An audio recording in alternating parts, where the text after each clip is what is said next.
Good evening, everyone, or good morning, good afternoon, depending on where you are. I'm Jack, Panda, obviously, and it's nice to see everyone again. So yeah, tonight's another reading night, and it wasn't going to be at this time initially, but I'm busy tomorrow. Good evening, Smooth. I'm busy tomorrow, so I won't be streaming, and I'll be getting my COVID jab too, so I don't know what state I'll be in over the weekend, so I wanted to, Hiya, Druid. So I wanted to stream tonight, rather than not stream yesterday, and then not stream tonight, and then also not stream on Friday or over the weekend. So yeah, I thought maybe we could at least get Better Than Life done, and maybe start on the next one. Hiya, Pear. How are you? And yeah, I'm all snuggled up here in my blanket, or in my hoodie anyway, and I'm very toasty and I'm about ready to get started. But as usual, I want to start with the intro of the show because I like it and I think it goes well with the stream. So let's get going with it, and here.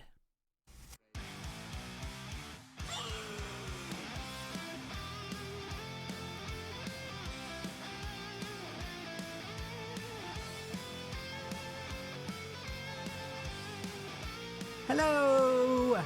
Hello, everyone! I'll have to pause that. Hello, everyone! Thank you for the raid, JAQK. Thank you.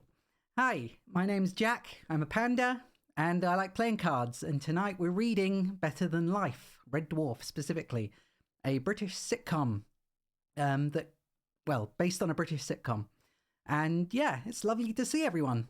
Thank you very much. And hello and welcome. It's not necessarily a gambling problem, but hey, I like poker, okay? And anyway, yeah, so nice to meet you all. So tonight we're reading Red Dwarf, Better Than Life, and we were just playing the intro to the TV show to get everyone, get better then, Commander. And I was just playing the TV intro to sort of warm everything up. So if you don't mind, we're going to restart it because I really like it. So here we go. I think. Yeah. See if you'd gone crazy.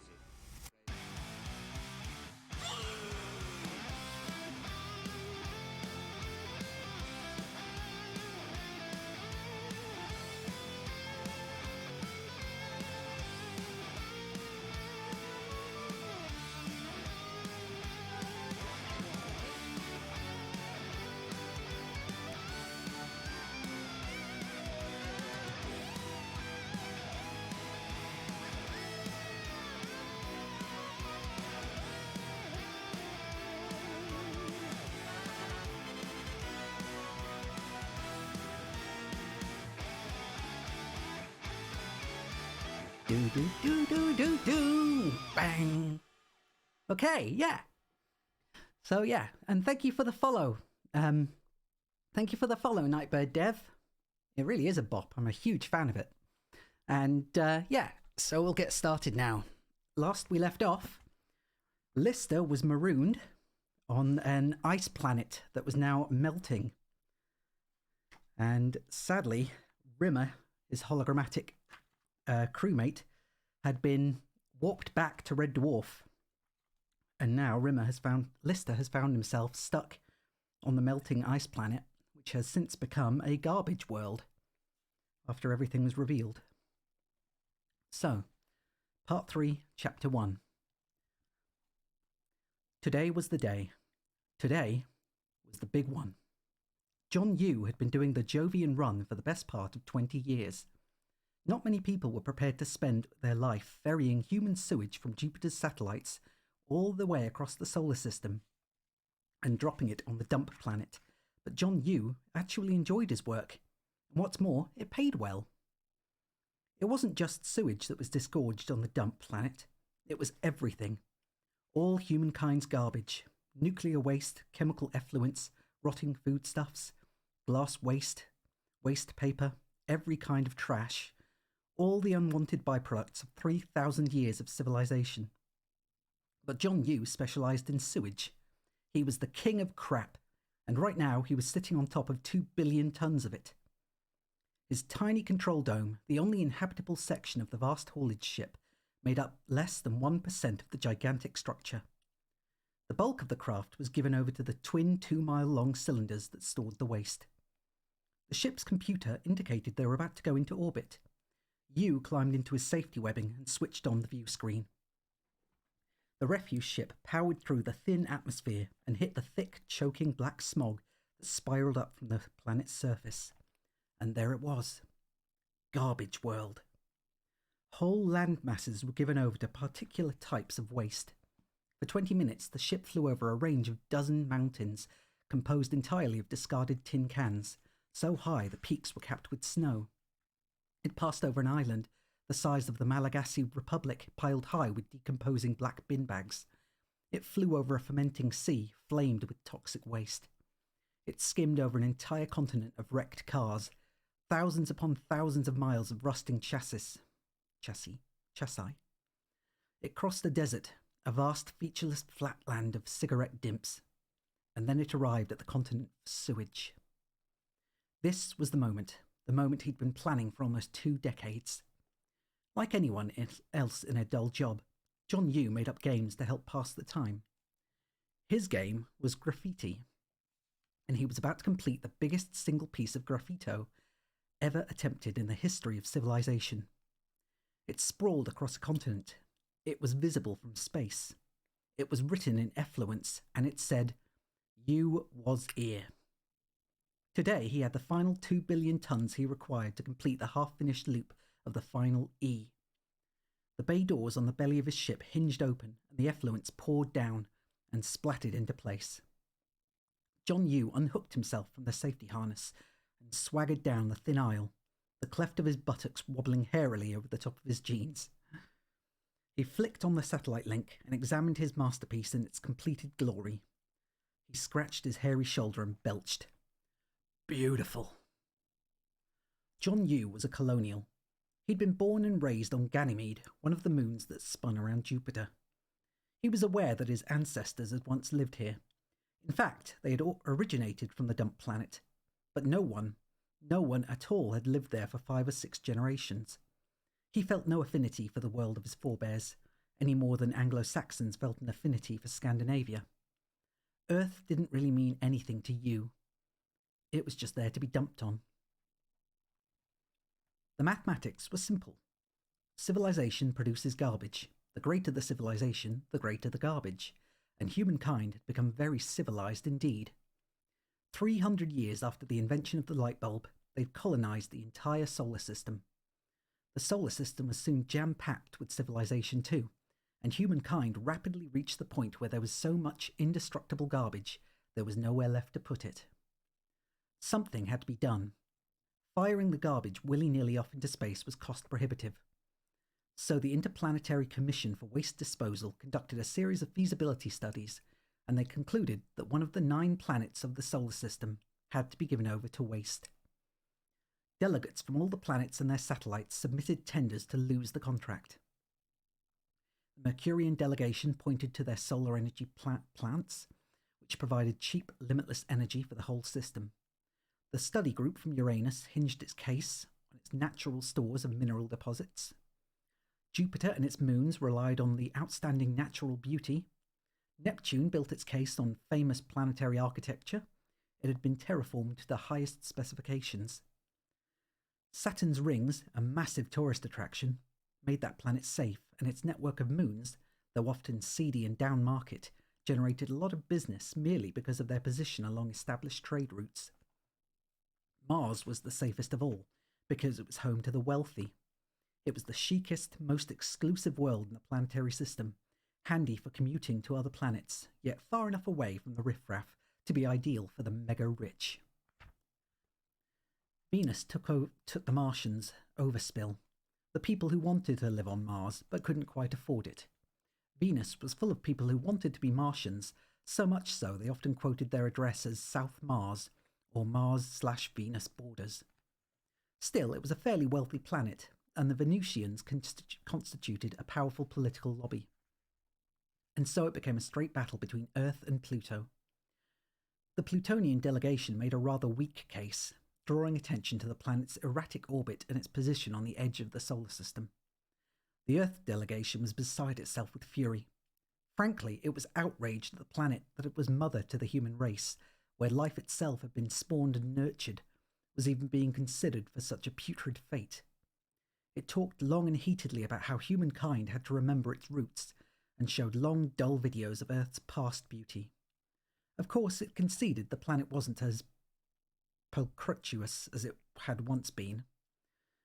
Yes, it agreed, it was now the most polluted planet in the solar system. True, most of the inhabitants had fled to the new terraformed worlds, and it was home now to only a handful of millions, too broke, too scared, or too stupid to leave. But what about tradition, it argued?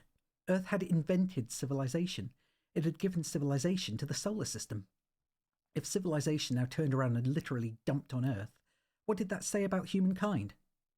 And so it came to the vote.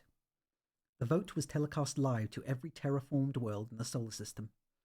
A jury on each of the worlds sat patiently through all 9 presentations and then allocated points, the lowest points going to the planet most favoured for the new mantle of Garbage World. The show was broadcast from the French settlement of Dione, the Saturnian satellite. It was hosted by Avril Dupont, the greatly loved French TV star. "Hello, Mercury?" Pause, crackle. "Hello, Avril. Can you give us the votes of the Mercurian jury?" "Here are the votes of the Mercurian jury. Pluto, 2 points. Pluto, 2 points. La Pluton, 2 points. Neptune, 7 points. Neptune, 7 points. La Neptune, 7 points. Uranus, 4 points. Uranus, 4 points. La Uranus, 4 points. I can't speak French. Saturn, 8 points. Saturn, 8 points. La Saturn, 8 points. Jupiter, 5 points. Jupiter, 5 points. La Jupiter, 5 points. 5 points. Mars, 12 points. Mars, 12 points. La Mars, 12 points. Venus, 10 points. Venus, 10 points. La Venus, 10 points. Earth, no points. Earth, no points. La Terre, 0 points. And that concludes the voting of the Mercurian jury. Good night, Avril. And that was the best score Earth got. It culled not one single vote. At 11:20 on 11th November the following year, the last shuttle load of evacuees left for rehousing on Pluto, and the planet Earth was officially renamed Garbage World. The president of Callisto personally cut the ribbon of toilet paper, ceremonially deposited the first symbolic shovelful of horse manure at the centre of what once had been Venice, and declared Garbage World open for business. The president and his aides dashed into the presidential shuttle as the first wave of 300,000 refuse ships swooped down and dumped their stinking loads on the planet that was once called Earth. The dumping areas were strictly regulated. North America, for instance, was bottles. Clear bottles on the west coast, brown bottles on the east, and green in the centre. Australia was reserved for domestic waste. Potato peelings, soiled paper nappies, used tea bags, banana skins, squeezed toothpaste tubes.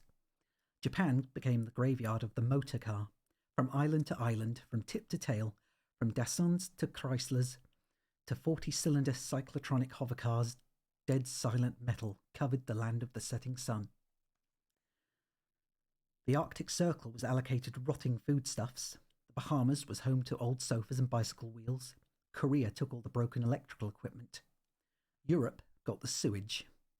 And over the last 20 years, John Yu had busied himself signing his name over the corner of that once great continent. John Yu shut down the satellite link and followed his hairy beer belly back to the front of the ship. Before he could reach the safety webbing, a massive pocket of methane turbulence rocked the refuse craft and sent him staggering into the first aid box. He fingered the gash that grinned bloodily on his brow and invented 2 new swear words. The methane storms had been getting worse over the past few years, and he knew he should have consulted the meteorological computer before he ventured from his safety harness. As he lurched to his feet, a second methane blast hit the ship under its belly, sending him stumbling back down the narrow aisle. As he slithered helplessly backwards, his flailing arm caught the door release mechanism, and the cockpit's emergency exit swung open. His fat fingers scrambled for a handhold, but found nothing until he slid through the open doorway, and he grabbed the rim of the footledge. For 30 seconds he dangled, screaming over Europe. Then he dangled no more. He plunged from the yawing garbage ship and drowned in his own signature. "You was here," it said. And it was right. He was.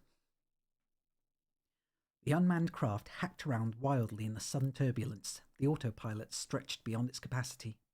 The methane storm whipped up to hurricane force and sucked the ship to the ground. A continent of methane exploded. The blast triggered off a thermonuclear reaction in 1,000 discarded atomic power stations, and the Earth tore itself from its orbit around the Sun and farted its way out of the solar system. 2,500 years of abuse were ended. The Earth was free. Free from humankind, free from civilization. When it was clear of the Sun's influence, it froze in heatless space and bathed its wounds in a perennial ice age. On it went, out of the solar system and into deep space, carving a path through the universe, looking for a new sun to call home. Chapter 2. Lister coughed himself awake. A gargantuan coughing fit forced his body into a ball and thrashed it about under the heavy quilting of the sleep sheet before his head finally emerged from under the covers, gasping for air. Air, it turned out, was the last thing he wanted. It was thick and smoky and bitter to the taste. His hand scrambled blindly for the bunk-side oxygen mask that dangled above the recessed sleeping couch. He held it to his face and sucked. Gradually his vision cleared and he peeked out into the murk. There was a hissing sound coming from the floor. Lister drew the blanket around him, knelt up and craned over the side of the couch to get a closer look. The whole of the steel alloy deck was pitted with thin, deep, smoking holes, as if something were trying to burrow up into the craft from below. As he watched, something flitted past his face, almost brushing his cheek, landed in a loud fizzle on the deck, and started to tunnel patiently through the reinforced steel. Lister snapped his head back to the shelter of the recess. His heart thumped a samba on the xylophone of his ribs. That could have been his head. He ducked low so the edge of the Starbug's roof edged into his field of vision. Hollow metal stalactites hung down from the buckled structure, some of them dripping a clear, colourless liquid onto the bug's floor. Lister shot back and huddled into the corner of the recess. Acid rain. But not normal acid rain. This was acid rain. Acid rain of such concentration it cut through high-density metal as if it were full-fat soft cheese. His eyes lit on what remained of the high-backed scanoscope chair. It was now a pile of steaming gloop. Only 2 nights earlier, he'd fallen asleep on that chair. That gloop could have been him. It didn't make sense. Why hadn't the acid rain cut through the bunk roof? Why had that held out? Lister looked up and got his answer. It hadn't.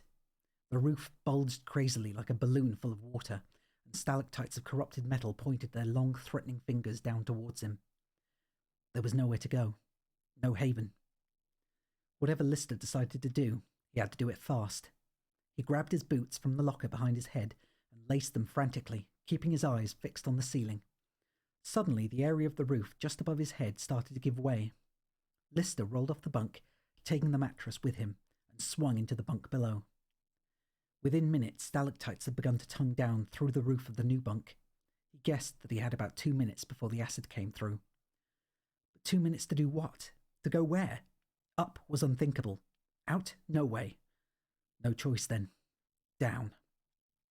He ripped at the wooden slats underneath the lower bunk's mattress. If only he could get down to the maintenance deck below, at least it would buy him some time. He piled the slats behind him and peered down into the hole. Lister really didn't expect to find an access hatch leading straight down into the maintenance deck smack under the bunks, but it still surprised him when he didn't. He was shocked. He was offended. True, the chances of there being one were tiny. Why would anyone in their right mind build an access hatch underneath 2 bunks? What for, apart from providing a handy escape route for any spacefarer who happened to be caught in a particularly nasty downpour of acid rain? But on the other hand, there had to be one, otherwise there was no way out. Otherwise he was dead. So when there wasn't one, frankly, he was outraged. He was furious. There could have been a below-bunk access hatch for dozens of reasons.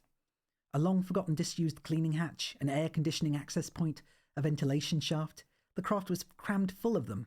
Why couldn't there be one here? But there wasn't. There was nothing but featureless flooring. He scratched futilely at the smooth metal, then smashed 3 wooden slats to splinters without even marking the doubly reinforced floor that separated him from the maintenance deck. Now what?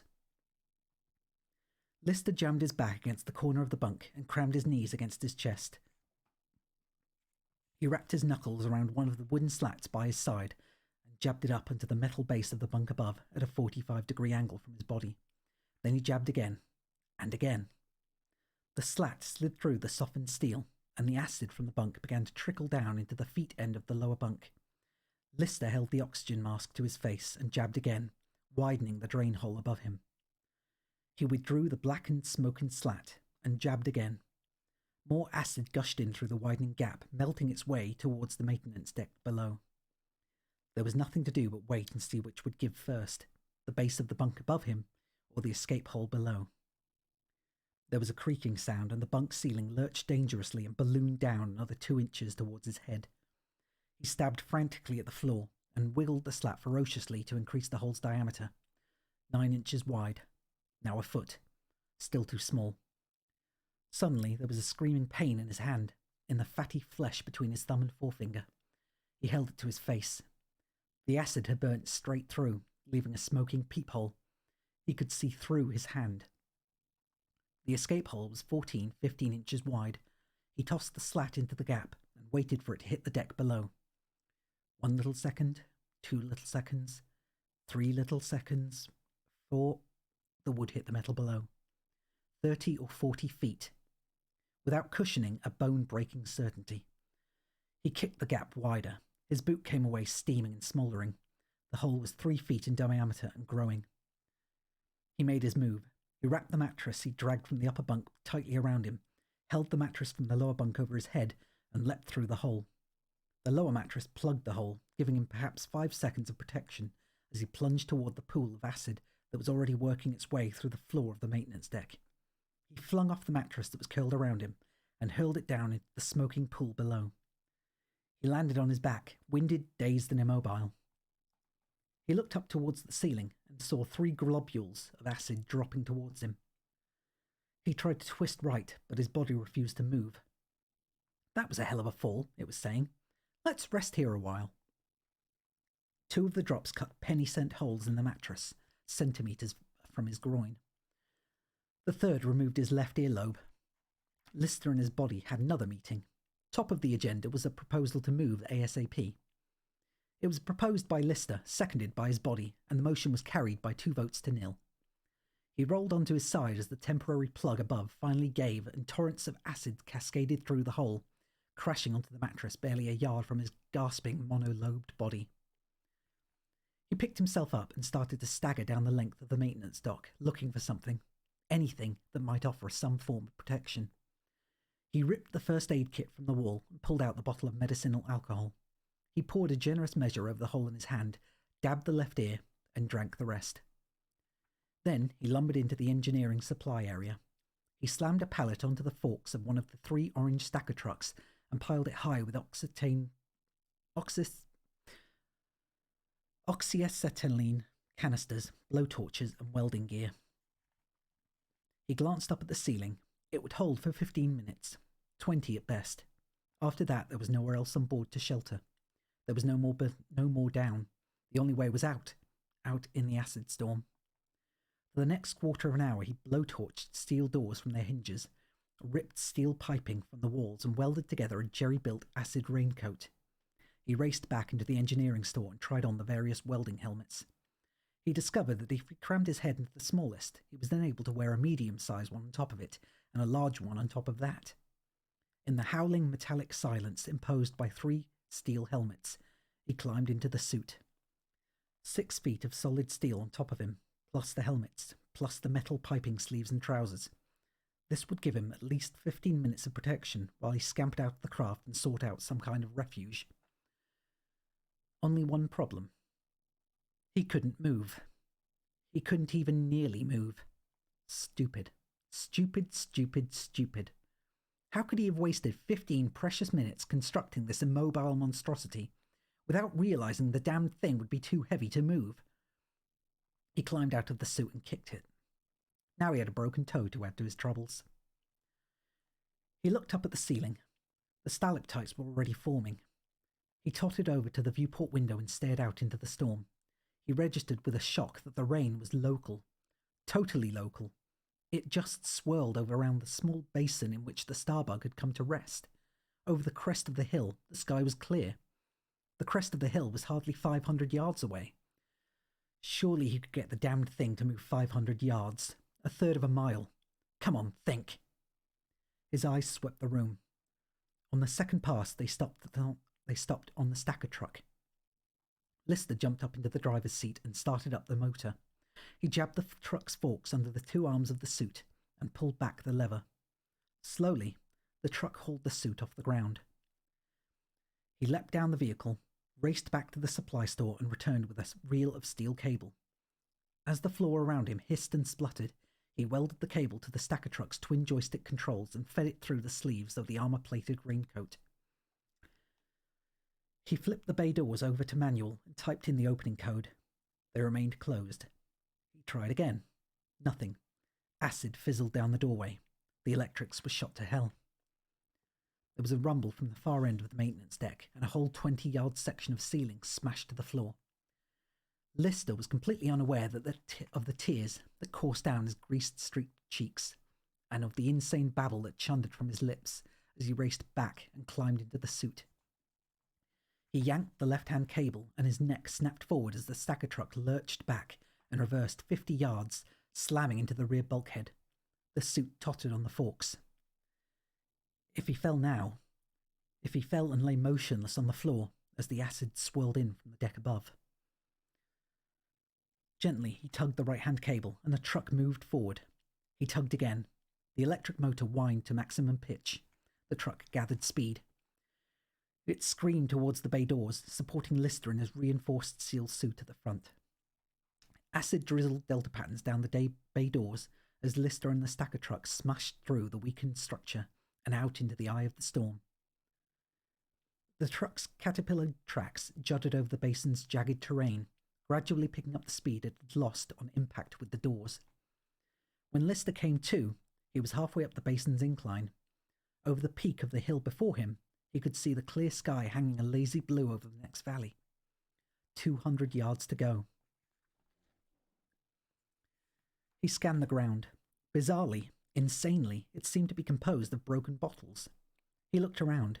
The whole of the mountain appeared to be glass. Millions upon millions of glass bottles, all shapes, all sizes, but only one colour. Green.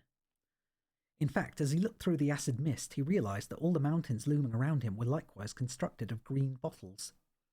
What was this place? Overnight ice ages, acid rain that cut through steel, and a landscape made entirely of glass. Nice place for a holiday. There was a muffled bang from behind him, and the stacker truck jerked and stopped. Lister craned round to see why. The truck was scarcely recognisable, a melting mass of metal and plastic. He tugged on the right-hand cable with idiot optimism. The cable snapped and slithered through the sleeve of his suit, gouging a thin red line of pain along the length of his arm. He hung from the forks of the truck as the rain rolled down and bounced, sizzling from his suit. Helpless and immobile, he swung like a giant metal pub sign. He tried to lift his arms. Impossible. The suit was too heavy. So he just swung there, wondering how long it would take him to die when the rain eventually got through, and how much of him would be left for others to find. Chapter 3. Rimmer, Crichton and the cat disembarked from the shuttle bus mid-afternoon the previous Tuesday and staggered surreally up the metal ramp to the drive room.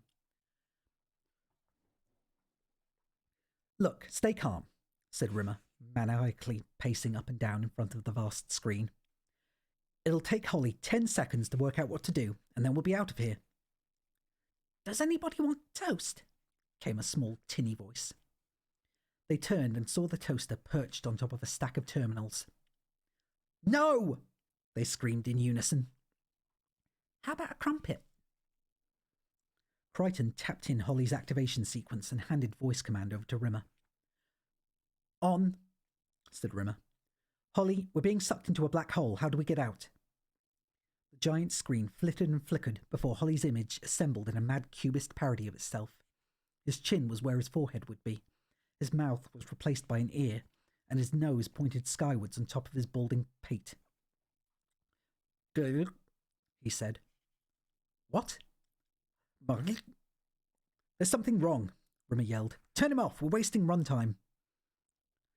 Crichton slammed the flat of his palm on the keypad, and Holly fizzled away. What's wrong with him? Rimmer and the cat shared shrugs. It's the dilation effect. His terminals are spread all over the ship. They're all operating in different time zones. While it's midnight Monday for his central processing unit, it's a week on Thursday for his random access memory. Oh, wrong character. It's the dilation effect. His terminals are spread all over the ship.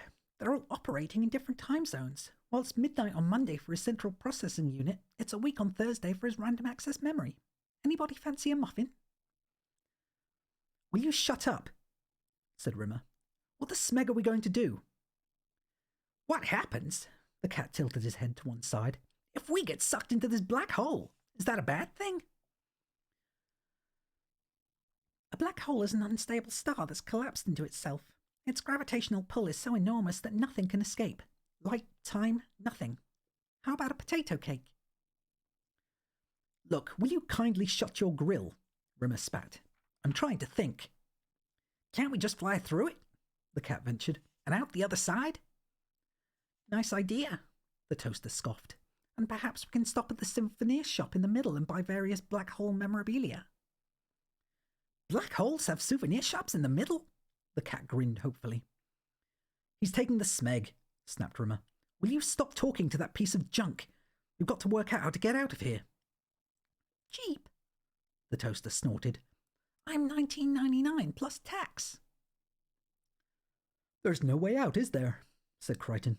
We're going to duh. He smacked his head into a monitor housing and cleared the seizure loop. Die? Not necessarily, said the toaster with all the smugness he could muster. If you don't shut up, Rimmer threatened, I'm going to unplug you. You don't want to know how to get out of this mess, then? Rimmer spun on his heels. Oh, and you know, do you? The toaster's browning knob spun from side to side. Maybe, he said enigmatically. Who's for a toasted muffin? How the smegging smeg would a toaster know how to get out of a black hole?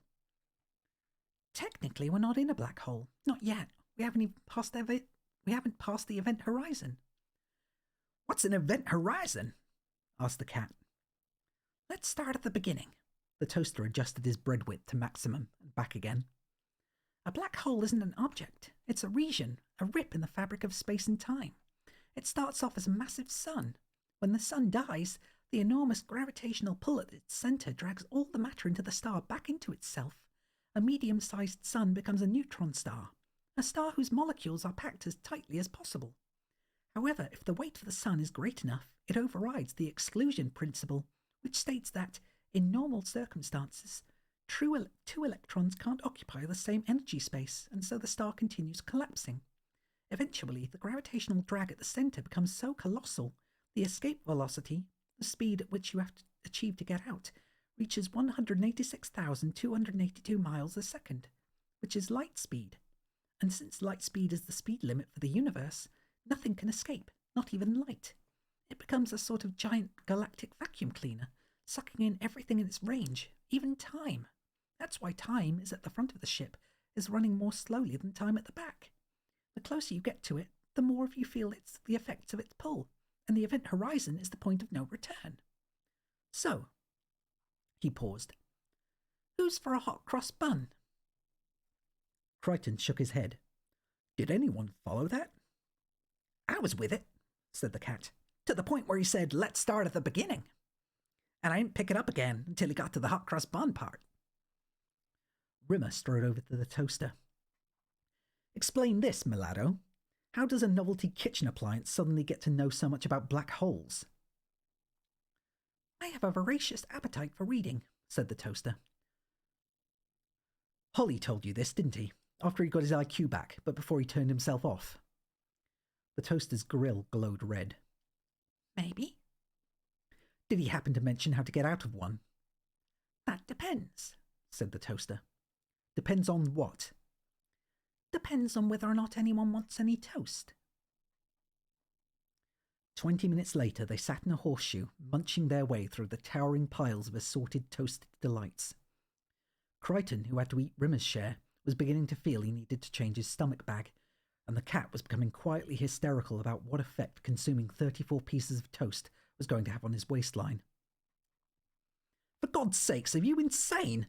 Rimmer snapped. How much toast are you expecting them to eat?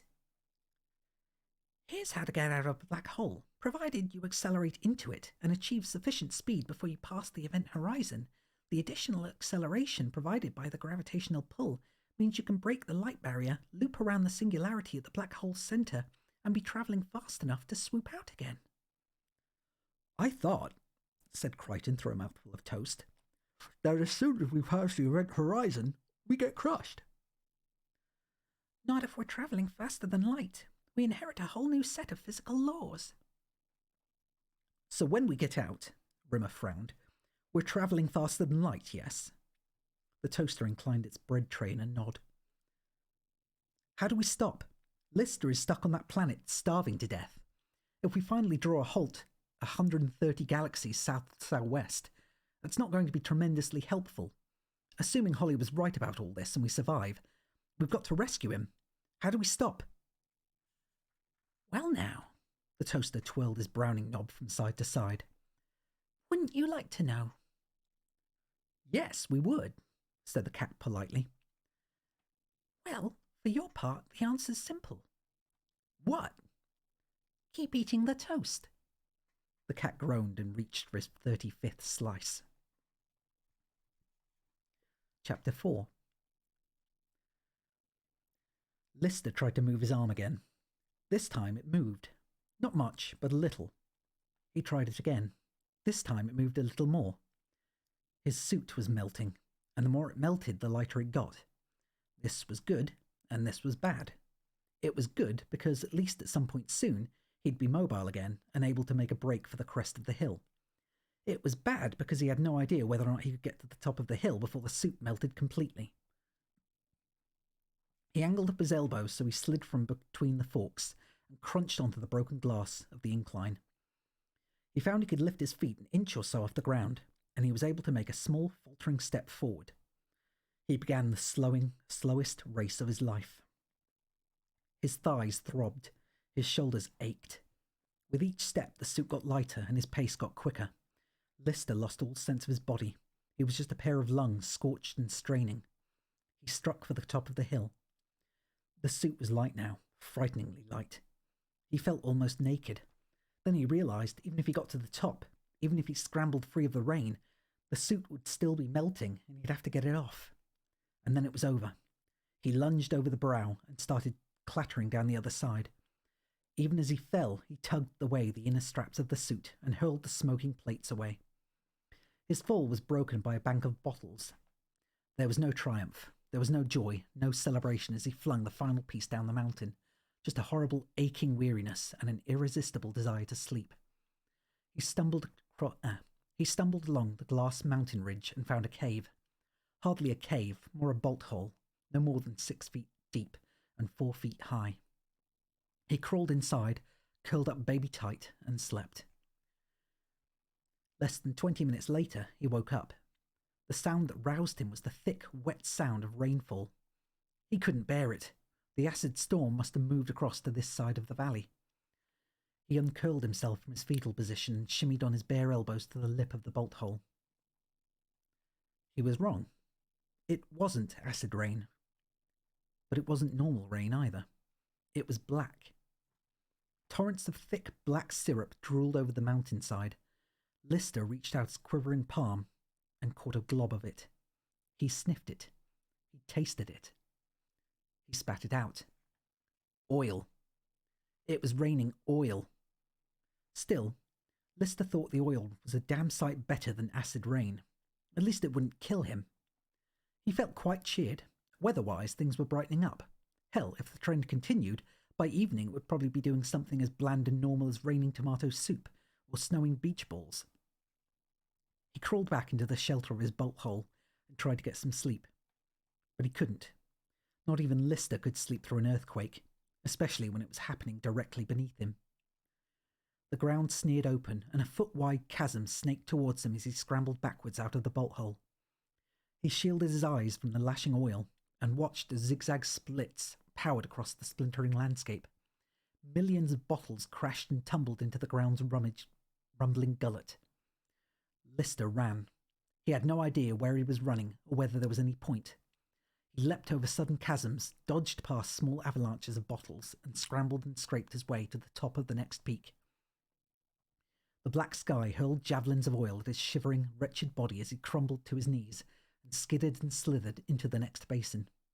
The oil weighted his locks, and the wind whipped them across his face as oily fingers jabbed down his throat, forcing him to gag for air. Blind and choking, he staggered across the basin. He wiped the worst of the oil from his eyes with what remained of his t-shirt and blinked up against the hammering rain. He wasn't alone. Looming on the horizon were the colossal silhouettes of 5 faces, or rather 5 half-faces, which thrust out of the sea of garbage as if they were seeking one last breath before they were claimed by the refuse.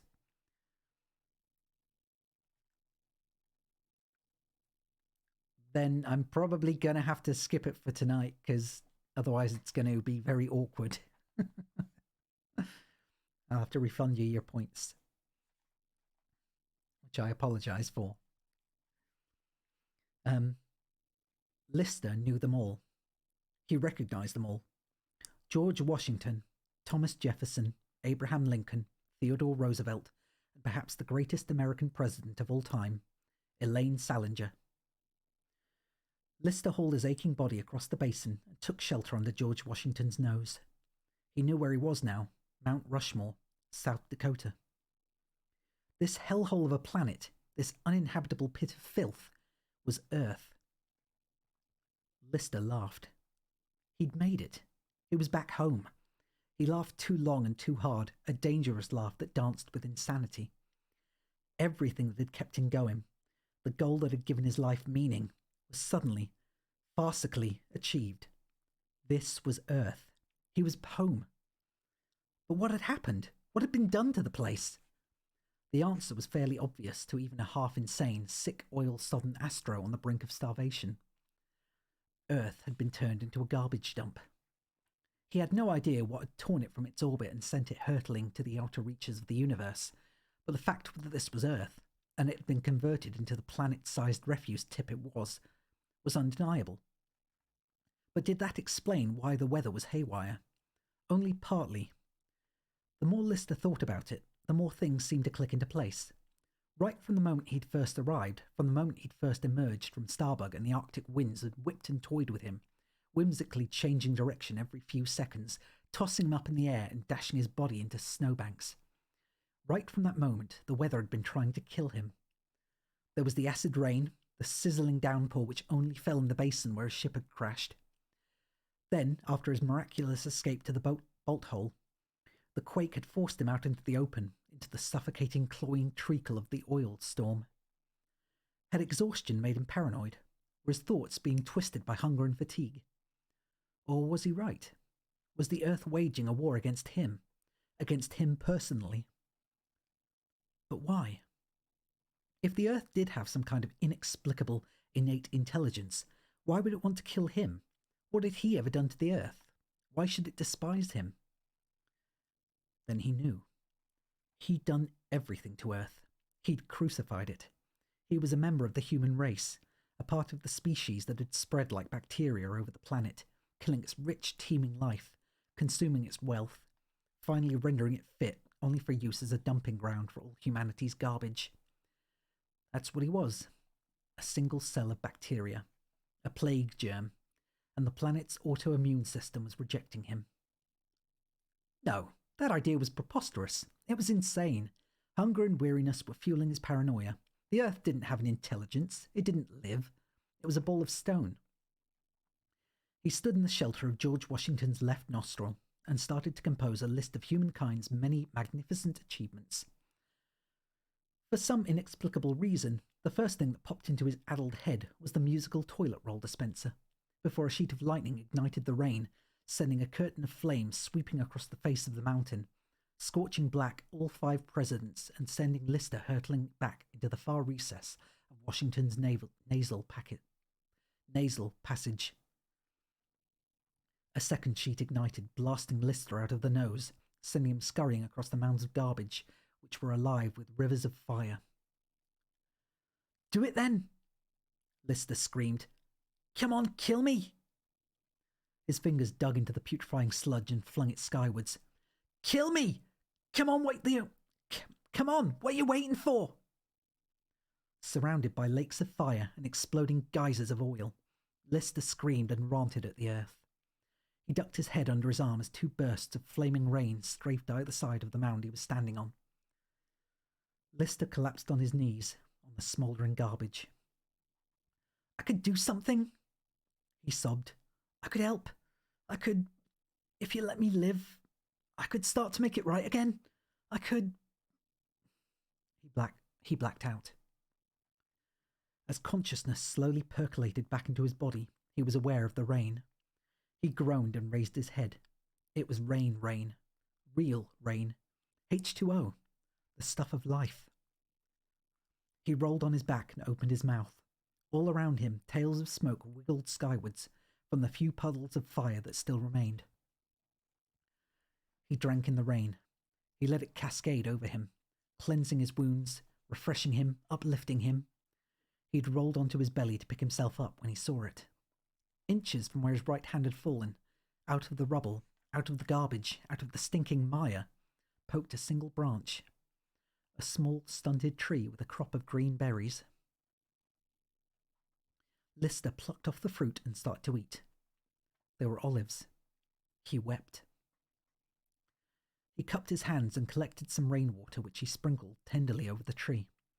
It seemed a simple enough equation. If he looked after the olive tree would look after him. He heard a movement in the rubble behind him. He turned. He wasn't the only living creature on the planet. There was at least one other.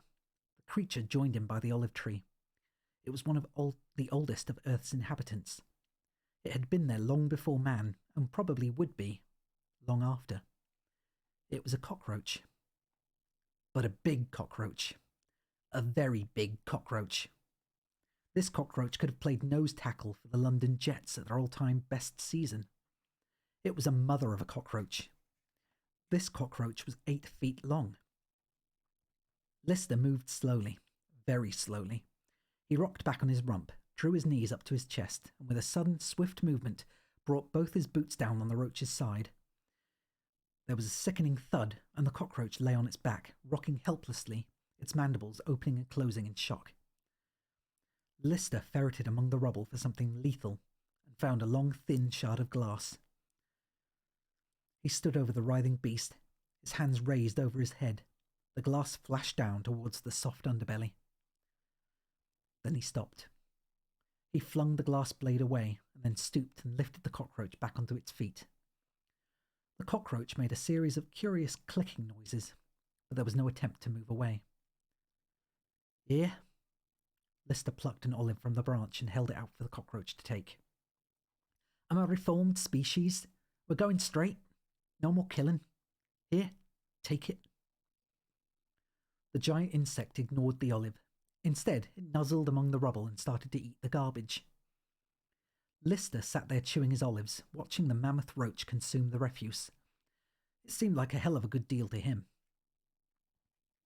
The meal over, Lister decided to head back to the Starbug to rake through the ruins and see if there was anything left he might salvage. As he walked across the rubble, he realized the cockroach was following.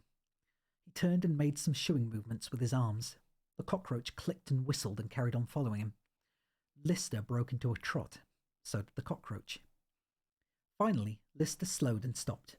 The cockroach caught up with him, slithered to its belly, pushed its head in the crook of Lister's knees, and nudged the back of his legs. Lister stumbled and straightened and tried to fend it off. The cockroach nudged again. Lister walked sideways, his arms out straight, trying to keep it at bay. The cockroach butted him a third time, and Lister fell full length across its back. It raised its belly from the ground and started to waddle forward. It wanted to carry him. And when an 8-foot cockroach wants to give you a ride, Lister reasoned, probably the smartest thing to do was just let it. He changed his mind 5 seconds later, just after he splayed its legs over its back and tucked his fingers under the rim of its armour plating. The cockroach took off. The view would probably have been staggering from 200 feet, but you had to have your eyes open to appreciate it fully, and Lister had no intention of doing that. He shouted and screamed and tried to steer the cockroach earthwards, but his benign captor had set its mind on its destination. It was taking him home to meet its folks. Halfway up a tall bottle mountain, they landed. The 20 or so members of the roach's clan surrounded them, whistling and clicking and rubbing their hind legs together in insect delight. Plainly, Lister was a hit. One of the roaches retired to the back of the cave and dragged a half-rotten sofa carcass to Lister's feet. The family looked on in mute anticipation. Lister did something then he wouldn't have done in any other circumstances whatsoever. He started to eat a sofa. This seemed to go down well. There was a cacophony of whirs, clicks and whistles, and the cockroaches circled in delight. "Well, it's been absolutely wonderful," Lister found himself saying. "Terrific place you got here," he said to the mother roach, "and you serve a wicked rotten sofa, but I really must be going." He nodded, threw in a few clicks and whistles for good measure, and climbed on the first roach's back. It waddled speedily down the side of the cave and flung itself over the mountainside. When Lister opened his eyes, he found to his alarm that he was flying in formation at the head of the swarm of cockroaches, 10 to his right, 10 to his left, and as they flew down the middle of the valley, more and more were emerging from their caves and taking up their place behind him. He looked behind him at the swelling swarm of buzzing roaches and yelped like a bronco-bustling rodeo star. This is the basic voice you have in English class as examples of listening tasks. Yeah, it's a very, very poor imitation of a Scouse accent, a Liverpool accent. And I'm not good at it, but I thank you. By the simple expedient of consuming a tiny portion of a decomposing 3-piece sweet, Lister had been anointed king of the cockroaches, and together Lister and his loyal subjects were going to start putting the planet back together again. Chapter 5. The colossal cone-shaped jet housing on Red Dwarf's underbelly screamed and whined in their losing battle against the irresistible drag of the black hole's gravitational pull. Suddenly, as one, they ceased their pointless protestations and putted into silence. All resistance gone, the massive mining vessel catapulted into the blackness towards the event horizon. Lazily, the jet housing started to rotate. 45 degrees, 90 degrees, 120 degrees, until finally they had described a full half circle. The rotation motors wound down and the stabilizing bolts cracked loudly into place. All the while, the ship howled faster, ever faster towards the lightless unknown. The jets fired up again. Thousands of hydrogen explosions harnessed the raw energy of the universe and thrust the ship forward to the brink of demi-light speed and beyond. "Event horizon, 2 minutes and closing." Crichton pulled the safety webbing over his shoulders and inflated his crash suit. Did I tell you about spaghettification?" said the toaster. The cat lurched upright from the couch, bolted to the corner of the anti-grav chamber. "What's spaghettification?" "I didn't mention it then." 1 minute 50. "No, you didn't. What is it?" said Rimmer. "Well," said the toaster, "when you enter a black hole, an effect takes place called spaghettification. I thought I'd mentioned it, but obviously I didn't. Anyway, just so you know, it'll happen fairly shortly." 1 minute 40. The cat lay back on the couch and stared up at the ceiling. So what the hell is it? Spaghettification. Let me guess, said Rimmer. I can see only two options. One, due to the bizarre effects of the intense gravitational pull, and because we're entering a region of time and space where the laws of physics no longer apply, we, all of us, inexplicably develop an irresistible urge to consume vast amounts of a certain wheat-based Italian noodle, conventionally served with Parmesan cheese. Or two, we, the crew, get turned into spaghetti. Paschetti. I have a feeling we can eliminate option one. You're absolutely correct, said the toaster. You all become sort of spaghettified.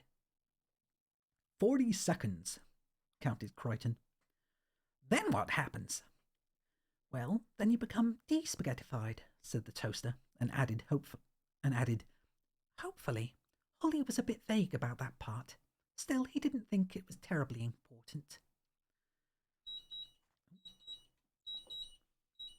Sorry, that was me.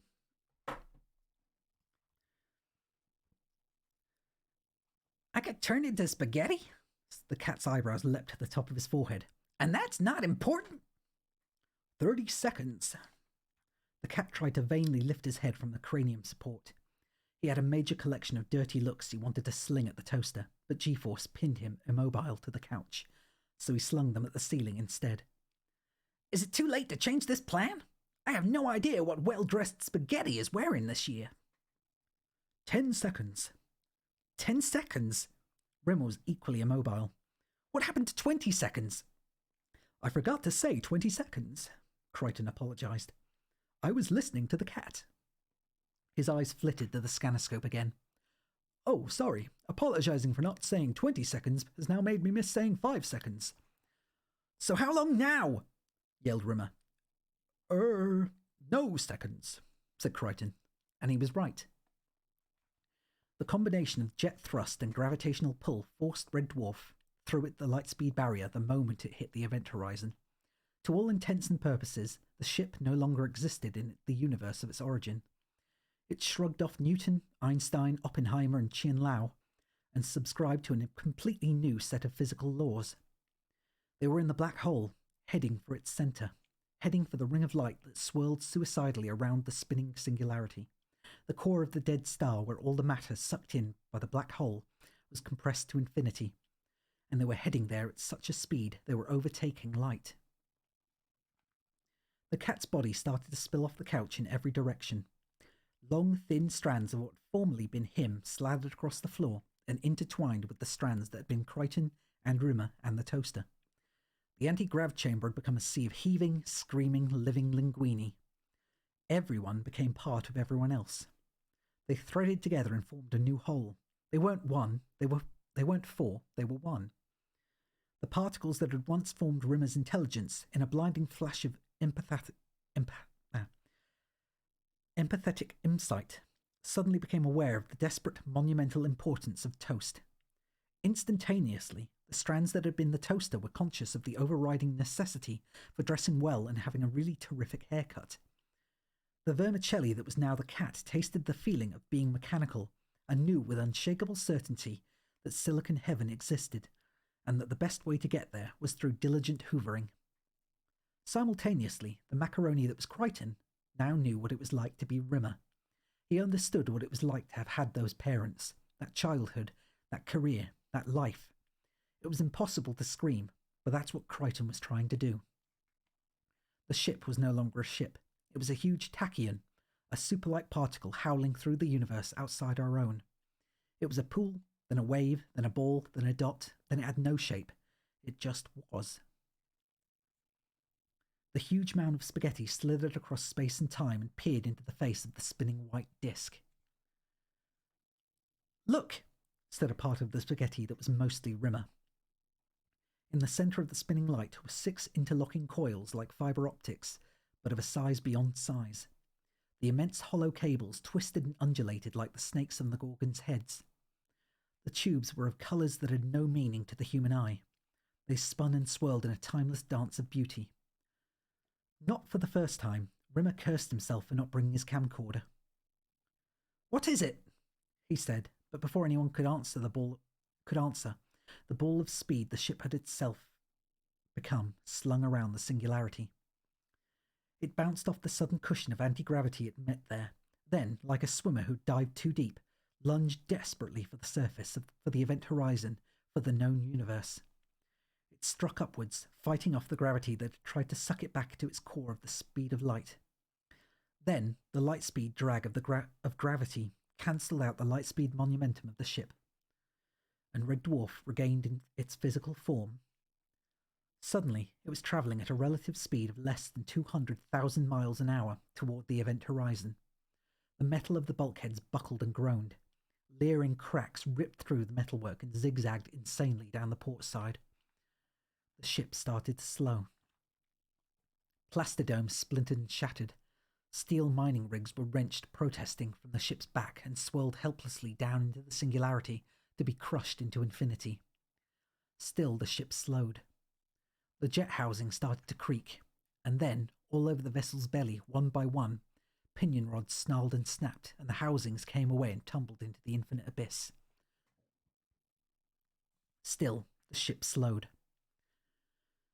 Half the propulsion jets were lost. Hydrogen fuel pumped from the jet carcasses and flooded into the relentless void. Like a harpooned whale, the wounded craft pitched wildly for the surface, for light, for life. Slower still. Another crop of housings moaned and warped and fell away. Still slower, and slower, and slow. Relatively, the ship was moving at barely 50 miles an hour. Then 30, 20, 10. The black hole had to claim just one more jet housing to tip the balance, to drag the ship below light speed and trap it forever in its bleak embrace. It didn't. With the suddenness of an infant's birth scream, Red Dwarf exploded through the event horizon and into the known universe. Free of the worst of the cloying quicksand grip of the dead star's interior, the limping vessel peaked back up to light speed for an instant before the final remnants of a gravitational drag slewed it to a halt on the very periphery of the black hole's influence. The de-spaghettified cat looked down at his body and checked it was all there. It seemed to be. He unbuckled himself from the couch and stood on uneasy legs. "Everyone okay?" Crichton nodded, still too nauseous to speak. "What was that?" said Rimmer. "In the middle of the spinning light, those tubes." "The Omnizone," said the toaster. "Holly predicted we'd find that. It confirms his theory." "What theory?" "The theory that there are 6 other universes, and all their gateways converge at the centre of a singularity." "There are 6 other universes," said Rimmer. "So Holly reckoned," said the toaster. "He also believed that our universe is the bad apple. It's the cock-up universe. Something went wrong with our Big Bang and made time move in the wrong direction. That's why nothing makes sense." "I'll tell you something that does make sense." The cat staggered over to the toaster. "You made me eat 73 rounds of buttered toast. Check that. 7-3. He slapped his rump. "I feel like I'm carrying around a 3rd buttock in my pants. And I just want you to know this. I want you to live with this for the rest of your life. He jabbed the toaster with his long-nailed forefinger. "You make real lousy toast. It's cold, it's burnt, and it's soggy." The toaster twirled his browning knob defiantly. "Hey, what do you expect for 19.99 plus tax? Conversation, quantum theory, and good toast?" I like the toaster. Chapter 6. The bulging, warped cargo... Actually, I'm going to have a drink. Sorry.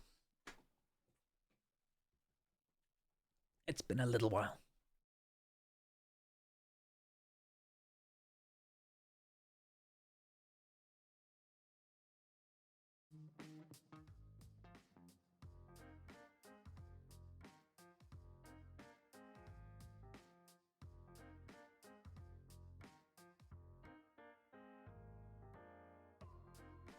I also forgot about the background music. Whoops. Okay. Chapter 6. The bulging, warped cargo bay doors refused to yield to electronic command. But they did yield to the massive volley from the mining lasers, which ripped them from their hinges and sent them spinning off into space. The two transport craft taxied along the takeoff ramp and out into the yawning bay. They banked left and skirted Red Dwarf's mangled hull before swooping down into the planet's atmosphere. When they hit the thick grey cloud bank, the craft peeled off. White Giant, with Rimmer and the cat, took the northern hemisphere, and Blue Midget, piloted by Crichton and the Toaster, zoomed south. Rimmer stared unblinking into the screen of the infrared scannerscope as White Giant swept across the surface of the planet. What's happened to the snow? Where's the Ice Age gone? The cat pushed aside the dangling furry dice and peered through the murk of the drive window. What is all that stuff down there? That mountain? It's shining. Rimmer looked over his shoulder. Looks like glass. The cat increased the magnification factor, and they stared at the mountain ranges of green bottles looming below them. Bottles? What is this place? Rimmer shrugged and turned back to the heat scanner. Nothing. He voice-activated the sonar scan for signs of movement. Still nothing. This is hopeless. We could fly around for years and not find him. One man on our planet this size? It's like looking for a needle in a haystack. No, it's worse. It's like trying to find a hidden can of lager at a student party. If he's alive, we'll find him. He'll have had to left some kind of signal. 24 days he's been down there. 24 days without food. He may be too weak to signal. Crichton slipped Blue Midget into autodrive and squeezed between the towering stacks of freshly baked bread that occupied 80% of the living space in the craft's operational midsection. He lifted the dozen or so brown loaves that covered the scanner screen and piled them on top of a rack of pallets bulging with French sticks. 24 days without food, said the Toaster. I only pray we've brought enough bread. Crichton suppressed a sigh and wondered how he'd ever been persuaded to pair up with a novelty kitchen appliance. For 36 hours they tracked back and forth across the surface of the planet, hoping for a heat reading on the infrared scan, or some sign of movement from the sonar. At 5 o'clock on the evening of the second day, they got one. Actually, I think it actually sounded better without the music. Maybe. Although people can feel free to disagree. At 5 o'clock on the evening of the second day, they got one. The signal originated from a small island measuring barely 60 miles across, 3,000 miles south of the equator. Small pockets of movement registered on the sonar. The infrared confirmed life. Quite a lot of life. Crichton looked at his watch, then spun off his ear, and spun it back on again, as it was his habit when he was pensive. It wasn't possible to contact Rimmer and the cat for another 3 hours. They were on different sides of the planet, and the only way to communicate was to bounce radio signals off the orbiting Red Dwarf, which was in the correct position just once every 4 hours. He looked at his watch again, tapped it several times, and made his decision. Blue Midget's retrojets blasted deep smoking potholes into the island's swampy surface, and the landing legs telescoped down into the quagmire, sinking dozens of feet before they found purchase. The hatchway opened and Crichton leaned outside to scan the terrain. He sniffed gingerly at the air to sample the atmosphere for chemical analysis. Instantly, his olfactory system went into massive overload and his nose exploded loudly. He clucked impatiently, unscrewed the popped nose from his face, and fished inside his utility pouch for a spare. He tore off the plastic packing and clicked it into place. He twisted the adjustment screw to turn the smell sense down to minimum and tentatively inhaled once more. His second nose went the way of the first. He had no more noses. He'd have to wait until he got back to Red Dwarf. In the meantime, he was noseless, which was probably just as well. He staggered out onto the ramp and threw the hover dinghy into the steaming marsh, then ducked back into the craft to reappear with the Toaster strapped to his back. Careful, said the Toaster. I'm only 1999. I'm not waterproof. A thought entered Crichton's CPU, but it was a very cruel thought and unworthy of a mechanical, and not the kind of thought that would get him into Silicon Heaven. So he reluctantly dismissed it. They sat in the hover dinghy and Crichton checked the remote scanner. He wrenched back the joystick, and the dinghy rasped off, bouncing across the steaming swamp in the direction of the signal's source. The cat was beginning to panic. He'd gone almost 2 hours without a bath, or even a light shower. He was beginning to smell like a human. He snapped the controls over to automatic and shimmied off the changing cubicle. Shimmied off to the changing cubicle. "I'm out of here, buddy," he said, and flicked quickly through his emergency travel wardrobe, which contained only his top 100 indispensable suits, and selected his 7th new outfit the afternoon. Doing anything with the cat was impossible. Rimmer looked up from his vigil at the scanoscope. "Do you really, really absolutely need another bath?" The cat didn't even consider the inquiry worthy of a reply. Human beings, what unhygienic, dirty, revolting little creatures they were. All their priorities were wrong. They had scant regard for relaxing and general quality snoozing time. Instead, they raced around, pell-mell, getting sweaty. It was no wonder they'd invented the wheel before they'd invented the twin-speed hairdryer with styling funnel. All their values were tip over tail. Still, what else could you expect from a race whose foremost scientists believed they evolved from slime? Ocean slime. They honestly held the opinion that their ancestors were mud. On the other hand, having spent some time with them, the cat was inclined to agree. He sculpted his face into an elegant sneer and disappeared into the shower cubicle. The cat was less than an hour into his abulations when Rimmer spotted the starbug. "Look, there it is!" The cat dashed out of the cubicle, dripping underneath his bathrobe, his shower cap still in place. "There!" Rimmer pointed at the magnified video image. The cat squelched into the drive seat, looped White Giant over for an investigatory pass, and landed 400 yards from the stricken craft. Rimmer knew there was no one alive on board long before they scrambled over the dunes of glass and stood in front of the gutted bug. The hatchway door was half melted, and what was left was swinging creakily on one hinge. Inside there was nothing. No fixtures, no fittings, just the rotting bulkhead. The roof was almost entirely missing, and cone-shaped holes gouged grotesque patterns in the 3-foot-thick reinforced steel door. The cat curled a finger through a gap in the hull and pulled.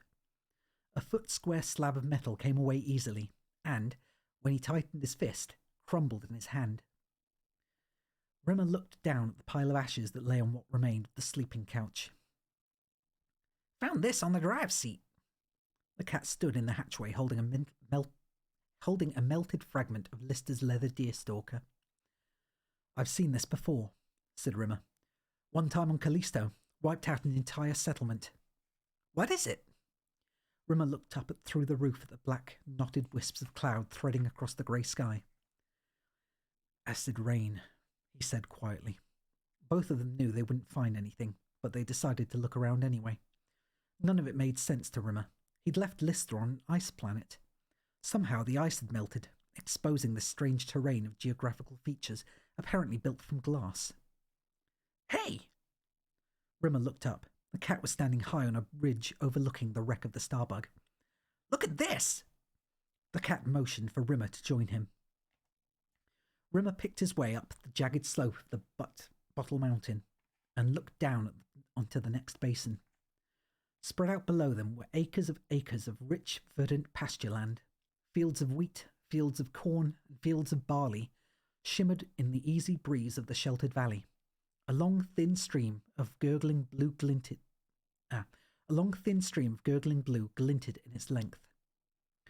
Trees were not very tall, but strong and young, sprouted in thick forests around the perimeter, and in the centre of the valley, in the heart of a vast olive grove, smoke curled from the chimney stack of a small homestead. "There!" Rimmer couldn't make out what the cat was pointing at. For some moments. His eyesight wasn't nearly as keen. Then he saw it. Distantly, in a thin rectangular patch of brown, a tiny figure was dragging a handmade plough across a half-furrowed field. "It's Lister. It's got to be." They half slid, half tumbled down into the valley and ran across the field towards the figure.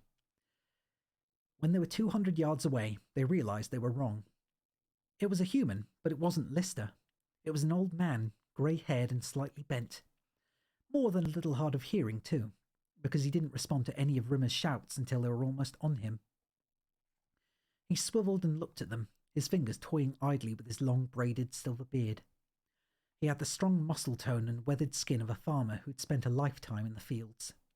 He was fit and strong, but he had to be at least 60, maybe more. He gazed at them for a while from under the thick, furry white caterpillars of his eyebrows, and then mopped his brow with a leathery forearm and turned back to his plough. "Old man," Rimmer panted, "we're looking for someone." The man stopped, but he didn't turn. "A friend of ours crashed just over the hill." The cat pointed, but the old man didn't look. Instead, with his back still to them, he performed a passable impersonation of Rimmer's voice. "I'll be back," the old man said. "Trust me." He turned and pulled off his cap. He swept a liver-spotted hand through the remaining wisps of silver on his pate. Rimmer crooked his head to one side and studied the old man's features. It was the eyes that gave him away. "Lister?" he said, his eyes half pinched in disbelief. Lister shook his head. "Where the smeg have you been?" "We got here as quick as we could." "Quick?" Lister bellowed. "Quick!" He rubbed his legs together and made a series of bizarre clicking noises with his tongue. "It's only been 16 days. Rimmer looked at the old man Lister had become. "My God, it must be the time dilation." The what?" "The ship got stuck in a black hole. Time moves more slowly around a black hole. Relativity. From our point of view, you've only been gone a couple of weeks." Lister snorted, showing a row of gnarled teeth. "I've been here, on my own, waiting for you to bring me some food." His eyes sparkled with fury. "For the last 34 smeggin' years. 34 smeggin' years!" Rimmer shook his head and tried to think of something adequate to say. All he could come up with was, "Sorry." Chapter 7. The cat spun around, taking in the whole valley. "You did all this yourself?" Lister grunted. This was all garbage before, and you made it into this?" Lister grunted again. He hadn't spoken much English for over a third of a century, and his conversation was sparse. He turned and squinted across the fields. Rimmer followed his sightline toward a herd of animals grazing at the very edge of the valley. They looked too small to be horses, but it was impossible to tell at this distance. Lister slid his 2 thumbs into his mouth and emitted a piercing, wavering whistle. One of the herd looked up from its feeding and broke into a trot. As they watched, the creature suddenly lifted off into the air and headed skyborne towards them. The giant 8-foot-long cockroach landed neatly between the screaming cat and the hysterical Rimmer. Its mandibles rubbed tenderly up the back of Lister's legs, and he patted its thorax fondly, cooing his strange clicks and whistles all the time. "Yeah! Wah!" The cat wriggled his body as if shrugging off 1,000 creeping bugs, while Rimmer convulsed quietly beside him. "They eat all the garbage," Lister said, as if this was some kind of explanation, and then climbed on its back. "Up on." He patted the cockroach's rump. The cat twisted and gyrated, scratching every spare inch of flesh. "Yeah! It's a cockroach!" "You expect us to sit on this thing?" Rimmer said between heaves. "It's 6 miles back to the house." 6 miles? Is that all?" Rimmer swept both of his hands forward. "You guys go on ahead. I feel like a jog." "What? No, I'm coming with you," said the cat, and went into another gyrating dance of revulsion. The cockroach clicked and whistled and animatedly rubbed its bristling back legs together. "He's getting upset," said Lister. "He thinks you don't like him." "No!" The cat laughed with false amusement. "Where'd you get that idea? I think he's really cute. Cockroaches have always been my all-time favorite insects. In fact, I have a pin-up of one in my locker. I especially love those black sticky hairs on the back of his legs, and that sort of slimy stuff that dribbles out of his mandibles. He's adorable. Rah!" "Get on, you two." Lister nodded at Rimmer. They slung their legs over the roach's back, and it pattered along until it reached takeoff speed, and then fluttered noisily up into the sky. "So," said the cat, holding onto the shell of the roach's abdomen, "do we get an in-flight movie or what?" "What's that?" Rimmer pointed down at a field below them.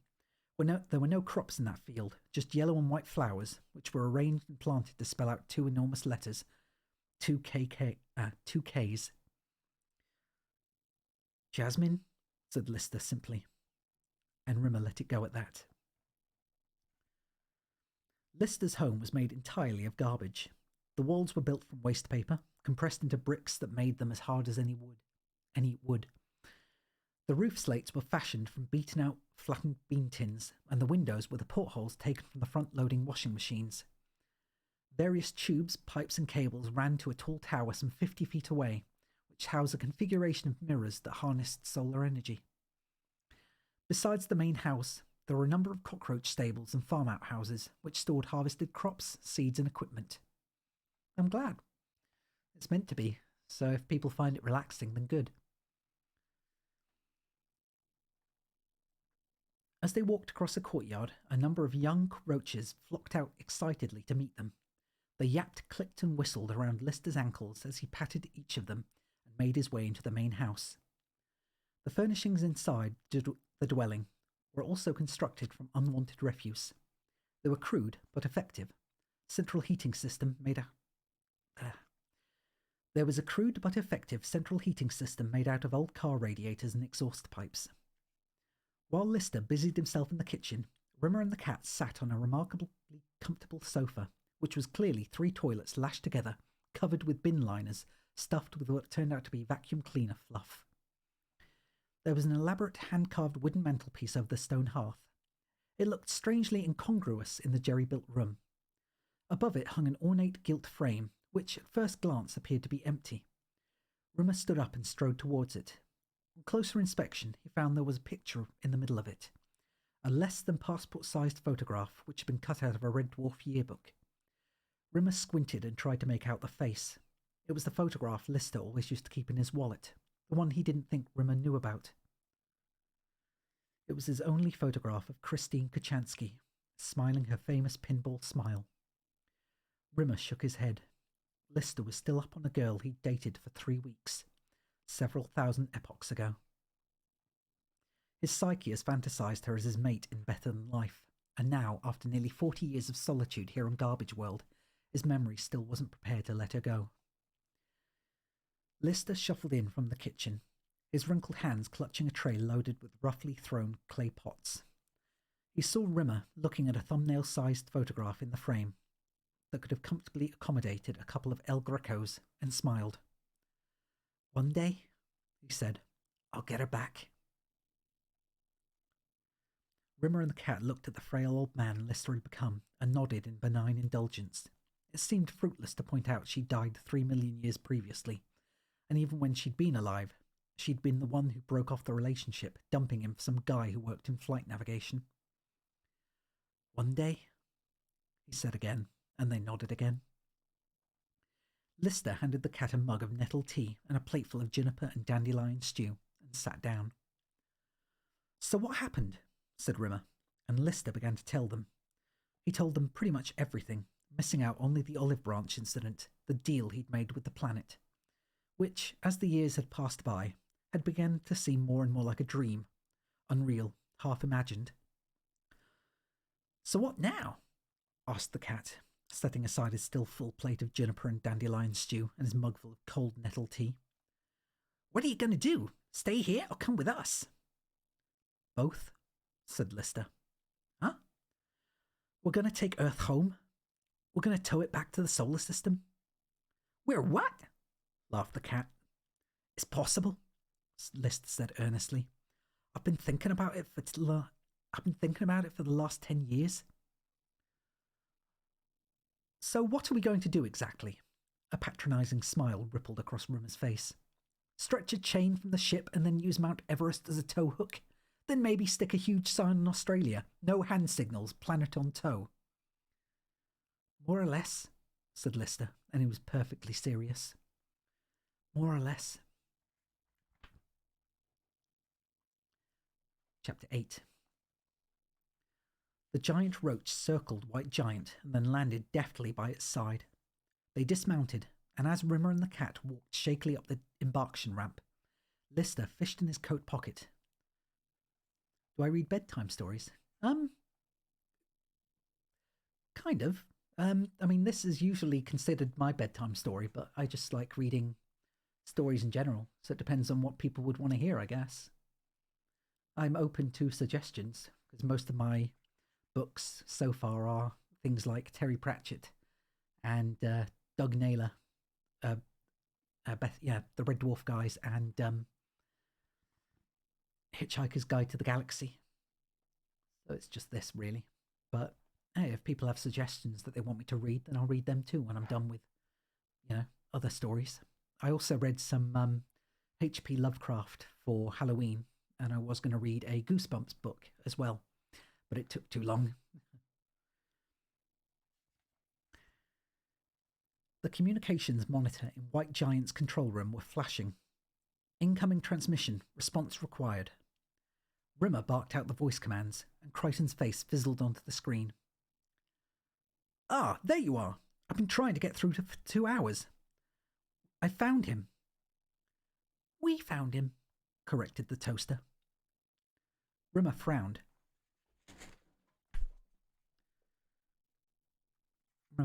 Rimmer frowned. Found who? Queen Isabella of Spain, said the toaster sarcastically. Who the smeg do you think?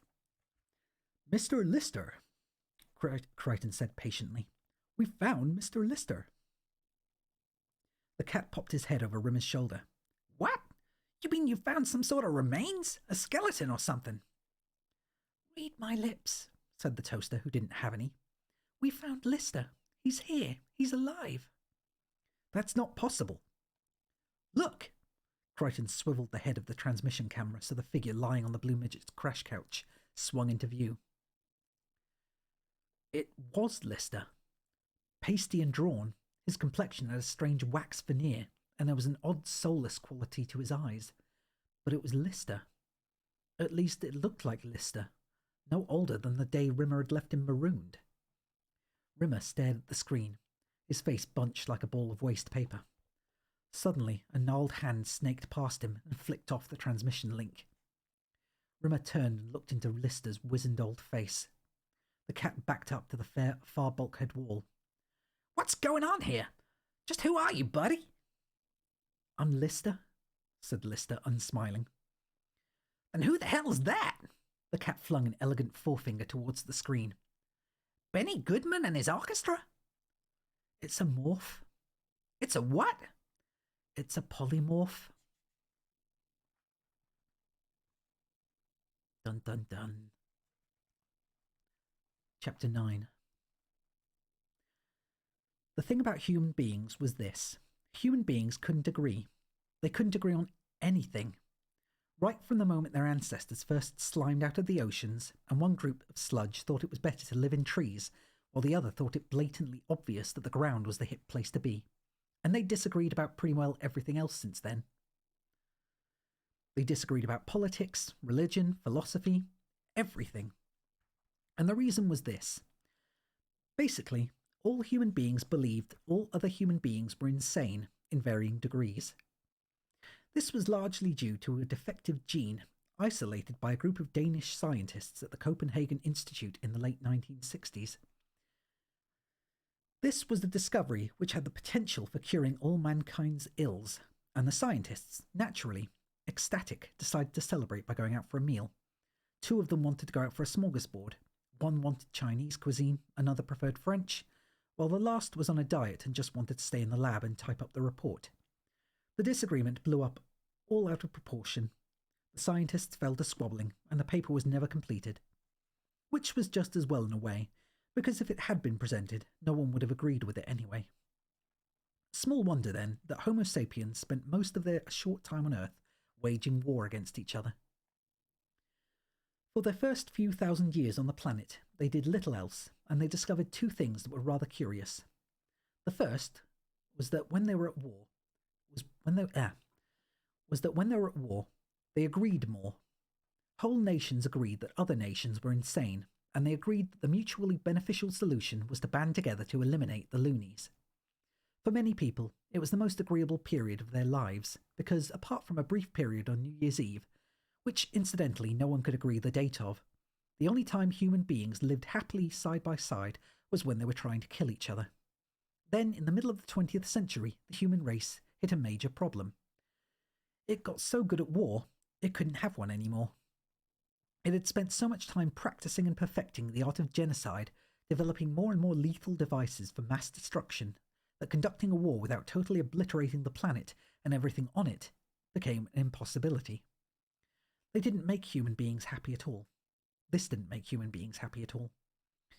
They talked about how maybe it was still possible to have a small, contained war. A little war. If you like, a warette. They spoke of conventional wars, limited wars, and this insane option might even have worked if only people could have agreed on a new set of rules. But people being people, they couldn't. War was out. War was a no-no. And like a small child suddenly deprived of its favourite toy, the human race mourned and sulked and twiddled its collective thumbs, wondering what to do next. Toward the conclusion of the 21st century, a solution was found. The solution was sport. Sporting events were, in their way, little wars, and with war gone, people started taking their sport ever more seriously. I just realised I read that wrong. And with war gone, people started taking their sport ever more seriously. Scientists and theoreticians channeled their energies away from weaponry and into the new arena of battle. And since the weapons of sport were human beings themselves, scientists set about improving them. When chemical enhancements had gone so far as they could go, the scientists turned to genetic engineering. Super sportsmen and women were grown, literally grown, in laboratory test tubes around the planet. The world's official sports bodies banned the new mutants from competing in events against normal athletes, and so a new alternative sports body was formed and set up in competition. The GAS, Genetic Alternative Sports, finished normal sport within 2 years. Sports fans were no longer interested in seeing a conventional boxing match when they could witness two genetically engineered pugilists who were created with their brains in their shorts and all other major organs crammed into their legs and feet, leaving their heads a solid block of unthinking muscle. Knock the hell out of each other for hours on end in a way that normal boxers could only manage for minutes. Basketball players were grown 20 feet tall. Swimmers were equipped with gills and fins. Soccer players were bred with 5 legs and no mouths, making after-match interviews infinitely more interesting. However, not all breeds of genetic athletes were accepted by the GAS, and new rules had to be created after the 22-24 World Cup, when Scotland fielded a goalkeeper who was a human oblong of flesh, measuring 8 feet high by 16 across, thereby filling the entire goal. Somehow they still failed to qualify for the second round. American football proved to provide the greatest variety of mutant athletes, each one specifically designed for its position. The nose tackle, for instance, was an enormous nose, a huge wedge of boneless flesh that was hammered into the scrimmage line at every play. Wide receivers were huge X's, 4 long arms that tapered to the tiny waist perched on top of legs capable of 10-yard strides. The defensive line were even larger, specifically bred to secrete noxious chemicals whenever the ball was in play. Genetic alternative sports were a huge hit, and the technological advancements spilled into other avenues of human life. Cars were suddenly coming off the production line made from human mutations, bone on the outside, soft, supple flesh in the interior, and engines made from mutated internal organs. Living cars that drove themselves, parked themselves, and never crashed. More importantly than that, they didn't rely on fossil fuels to run. All they required was car food, a special mulch made of pig offal. Cars in the 23rd century ran on sausages. The trend spread. Gelfs, genetically engineered life forms, were everywhere, and soon virtually every consumer product was made of living tissue. Gelf armchairs, which could sense your mood and massage your shoulders when you were feeling tense, became a part of everyday life. Gelf vacuum cleaners, which were half kitchen appliance, half family pet, waddled around on their squat little legs doing the household chores and amusing the children. Finally, the bubble burst. The Gelfs rebelled just as mechanoids had rebelled before them. The unrest had been festering for half a century. The dichotomy was that, although Gelfs were created from human chromosomes, and therefore technically qualified as human, they had no rights whatsoever. Quite simply, they wanted to vote, and normal humans were damned if they were going to file into polling stations alongside walking furniture and 20-foot-tall athletic freaks. The rebellion started in the Austrian town of Salzburg, when a vacuum cleaner and a Gelf Volkswagen Beetle robbed a high street bank. They took the manager and a security guard hostage, agreeing to release them only if the Walter Holman was brought to justice for murder. Walter Holman had killed his armchair, and the whole of the Gelf community was up in arms. Those that had arms, because the lower courts refused to accept that a crime had been committed. The facts in the case were undisputed. It was a crime of passion. Holman had returned home from work unexpectedly one afternoon to discover his armchair sitting on his naked wife. He immediately leapt to the right conclusion and shot the chair as it hurriedly tried to wriggle back into its upholstery. Finally, the establishment capitulated and Holman was brought to trial. After the 2-day hearing, the court ruled that since Holman would have to live out the rest of his life being known as the man who was cuckolded by his own furniture, he had suffered enough and was given a 6-month suspended sentence. And so the Gelf War began. And for a short time, humankind indulged in its favourite pastime, humans versus man-made humans. Armchairs and vacuum cleaners fought side by side with bizarrely shaped genetically engineered sports stars and living, breathing motor cars. The Gelfs didn't stand a chance, and most of them were wiped out or captured. The few remaining went to ground, becoming experts in urban guerrilla warfare. For a short time, Gelf hunters proliferated, and a rebel vacuum cleaner waddling frantically down a crowded street, pursued by a Gelf runner, became a common sight. But it wasn't the Gelf resistance fighters who caused the problem. The problem was what to do with those who'd surrendered. Legally, killing them constituted murder, but equally, the authorities could hardly send them back into docile human service. Fortunately, the problem coincided with the nomination of Earth as garbage world.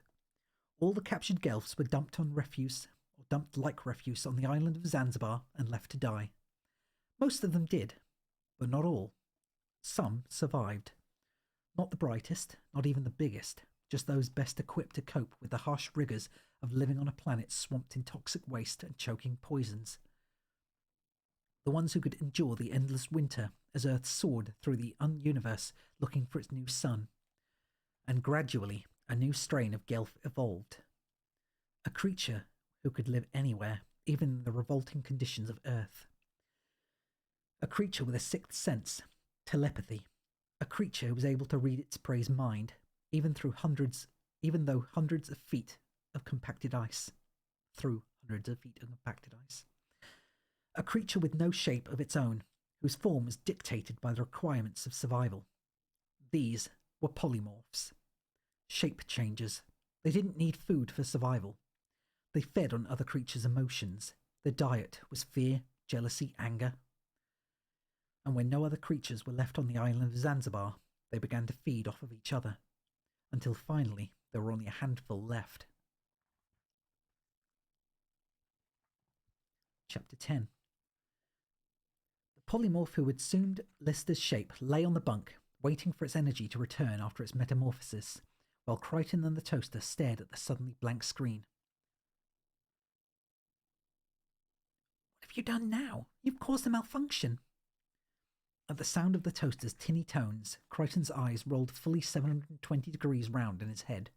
The transmission stopped. It's nothing to do with me. Why would the transmission suddenly stop? You must have pressed something. You must have pressed the wrong button. I didn't press anything. They just stopped broadcasting. Says you. Crichton had had it up to here with his... Crichton had had it up to his stereophonical audio sensors with the toaster. Frankly, old Talkie was beginning to get on Crichton's nipple nuts. 14 hours of bouncing around in the hover dinghy, scouring the swamps with the toaster navigating, had driven him to the very limits of almost limitless impatience. Few relationships can survive the ordeal of travelling to an unknown destination over any kind of distance, with one driving and one reading the map. If Romeo and Juliet had ever been forced to jump in a family saloon and drive from Venice to Marbella, they would have been split up before they hit the Spanish border. Hopelessly lost, bawling and screaming in some deserted lay-by in the middle of God knows where, there'd have been no talk of suicide. They'd have been more than ready to murder each other. And Crichton didn't have the advantage of being madly in love with the toaster to start with. The sight of the toaster didn't send his soul into rapture. He thought the toaster was an infuriatingly perky little geek. And that was before the journey. 14 hours stuck together had not improved things, and uncharacteristically, Crichton was beginning to have fantasies wherein he set about the toaster with a petrol-powered chainsaw. "No way would that screen have gone blank if I'd had anything to do with it," the toaster chirped. "Absolutely no way." "Please, I'm trying to discover what's wrong." "I'll tell you what's wrong. You don't know what you're doing. You're a sanitation mechanoid, a bog cleaning. That's what you're good for. You're a bog bot, a lavvy droid, a mechanical basin bleacher." "Really?" Crichton's voice was dangerously quiet. "And I suppose a novelty toaster is infinitely better equipped to cope with the complex communication systems aboard this vessel." "Well, a certain so-called novelty toaster certainly didn't do a half-bad job at getting us all out of a certain black hole I could mention." The toaster gave an arrogant twist of its browning knob. Crichton discreetly crushed a small section of the console's facade and continued trying unsuccessfully to restore the communication link with White Giant. The pale waxy figure on the couch listened to them bickering. The words themselves meant nothing, but the shapes and colours of their emotions were new and exciting. As soon as its energy returned, it would feast. It had lived for so long on tiny morsels of insect emotion, mainly fear, and the little snacks it managed to cannibalise from weaker members of its species, that every shape change left it drained and temporarily helpless. And now the shadow time was almost on it. It would need nourishment and sustenance if it was to survive the aftering. It didn't think these things, it simply knew them. It had no capacity for abstract thought. It couldn't plan. It was a matter of instinct. The instinct to survive, moment by moment, for as long as possible. But the water was helping. The cooling water on its brow was helping its strength to return. Crichton dipped the cloth back in the water and draped it back over its patient's forehead. "I don't know what's wrong with the communication link. Still, it's not too soon for you. It's not for you to worry about. I'm sure they'll be in touch soon." Crichton tutted. Lister looked absolutely awful. Are you quite sure there's nothing else I can do?" "What he needs," chipped in a tinny voice, "is some nice hot—" "No!" Crichton snapped. "Tea. I was going to say some nice hot sweet tea. What did you think I was going to say?" said the toaster. And then the shadow time came, and with it, the pain. Crichton was halfway back to the communication console when Lister started convulsing. His back arched up off the bed, and his limbs threshed uncontrollably in the crash couch recess. Strange sounds, barely human, drove out of his juddering throat. "He's choking!" yelled the toaster. "I can see that," said Crichton, holding Lister into a sitting position and slapping him on the back. "Perhaps he swallowed a fishbone." "Swallowed what?" "A fishbone.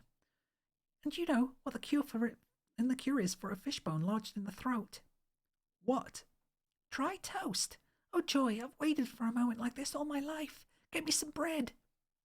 Crichton yanked a fire extinguisher off the wall and hurled it at the toaster, catching at a glancing blow on its browning knob. The toaster was temporarily stunned into silence, and Crichton went back to slamming the still convulsing Lister between the shoulder blades. And just when it seemed the convulsions could get no worse, they stopped. Something dislodged from Lister's throat and fell into Crichton's outstretched palm. "It's a piece of bubble gum." Crichton held out the small pink wad of gum for Lister to see. Pale and sweating, the Listermorph sank back onto the couch, exhausted. Crichton dropped the gumball into a metal trash can, just as the communication screen crackled back to life. "What's going on?" asked the toaster. Lines of silent machine code rolled up the screen. "It's machine code," said the toaster. "Yes," hissed Crichton. "I'm perfectly well aware of that." "Why are they communicating in machine language?" I haven't the slightest clue. No, agreed the toaster. You haven't, have you? Do you want me to translate it? I'm fairly fluent in machine code. I can manage. Well, what does it say? If you can give me just half a second, I'll tell you. Yes? It says, extreme danger, you have. Crichton's voice tailed off. You have what? Nothing. Crichton's eyes flitted across the screen, absorbing the message. What do you mean, nothing? Crichton craned around and looked at the figure on the couch. The lifeless, milky eyes stared back at him. Come on, what do you mean, nothing? There can't be 500 lines of nothing on the screen. I mean, I can't translate it, Crichton lied. I don't know what it says. The toaster sighed extravagantly and turned, by flipping its bread release lever rapidly up and down on the tabletop to face the screen. Once more, the cavalry, in the form of a handsome yet reasonably inexpensive red toasting machine, bugles over the hill to the rescue. The message, it said, runs thus. Extreme danger. You have on board a genetic mutation. Shut up. It is not, repeat, not Lister. That's enough. Abandon your vessel. Quiet. And engage self-destruct. Honestly, this is easy. You'd have to be a bit of a moron not to be able to translate this. What's the next bit? Before it could continue, Crichton had wrenched the two thin steel ashtrays from the arms of the relaxation chairs and hammered them into the toaster's bread vents. It was silenced immediately. The Lister on the couch swiveled upright and watched, expressionless, as Crichton sidled back towards the glass cabinet that contained the fire axe. Abandoned ship? How could he abandon ship? They were no longer on Garbage World. They were in space, halfway back to Red Dwarf. Something was happening. The shapes, the colours of the emotions of the prey were changing. The tall, thin one, the mobile one, made of plastic and metal, was afraid. Very afraid. Delicious. Nurture the fear, help it grow, then feast on its succulence. Feast to gorging. Must change to nurture the fear. But weak. Too weak to complete. Crichton's elbow smashed into the glass casing behind him, and his hand found the grip of the fire axe. Then he froze. It was a horrible sound, the most horrible sound Crichton had ever heard. Crunching bones and sickening wetness, and a scream that dipped all the way down to hell. Lister stopped being Lister and started to become something else. His body folded in on itself, and when it re-emerged, it was inside out. The slimy, mucus-coated organs quivered and gurgled as the ribcage split open, and a strange serpent-like suction head slithered out and began sliming across the floor towards Crichton's feet. Crichton stood there, waxwork still in terror, as the unspeakable appendage coiled itself up his legs. The rest of the creature lay writhing ecstatically on the floor, Lister from the shoulders up, blubbery gore below. The grotesque tentacle wound its way effortlessly up Crichton's torso and wrapped around his neck until its drooling tip quivered inches from his lips. It reared back like a snake about to strike. The tentacle tip split and a pink fleshy pursed mouth flicked out and grinned. There was a voice. It was high-pitched and metallic. It was the toaster. Hey, pal. The creature's mouth slowly turned towards the bright red plastic box on the table. Would you like a little toast? The toaster jiggled its crumb tray so that it toppled onto its front, and then slammed down the bread release lever. A red-hot metal ashtray skimmed through the air, slicing through the creature's tentacle. The severed appendage thrashed and flailed, spraying green gloop around the entire control room. The part of the creature that was half Lister, half something else, screeched with blind agony and lurched towards the toaster. Hey, don't get angry. I have a slice for you, too. The second ashtray sizzled across the control room, ploughing through the neck of the Lister beast, decapitating it, silencing its inhuman shriek forever. The toaster flipped back up onto its base and said in a voice as macho as its tiny larynx would allow, Was it something I said? It burred. He seems a trifle cut up. Crichton slithered down the bulkhead wall, sat on the deck and groaned, a long, low grumble of a groan. This was possibly the worst thing that could have happened. Saved yet again by the toaster, Now it would scale new peaks of obnoxiousness. The toaster was already in its stride. A little puff of smoke trilled from the top of its grill. Toast, quantum mechanics, and now slime beast slayer. Not a bad buy for 1999, wouldn't you say? Without interrupting his groan, Crichton punched the reheat button to take Blue Midget back to Red Dwarf, double speed.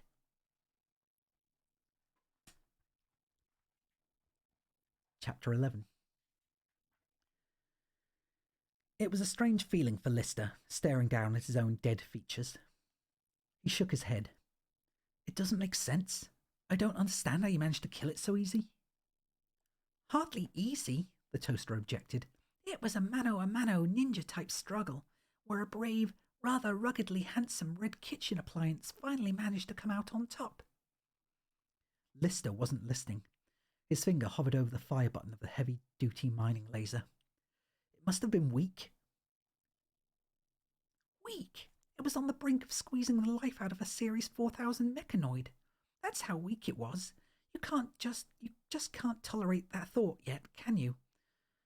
Your old buddy, Talkie Toaster, saved everybody's neck. Why did it wait so long to feed? It doesn't make sense. None of it. It didn't feed because it was engaged. No, I'm not doing the uwu voice tonight. Sorry, Pear. Terra asked earlier, and I forgot to turn it off. Sorry though. I'll redeem you your points later, okay?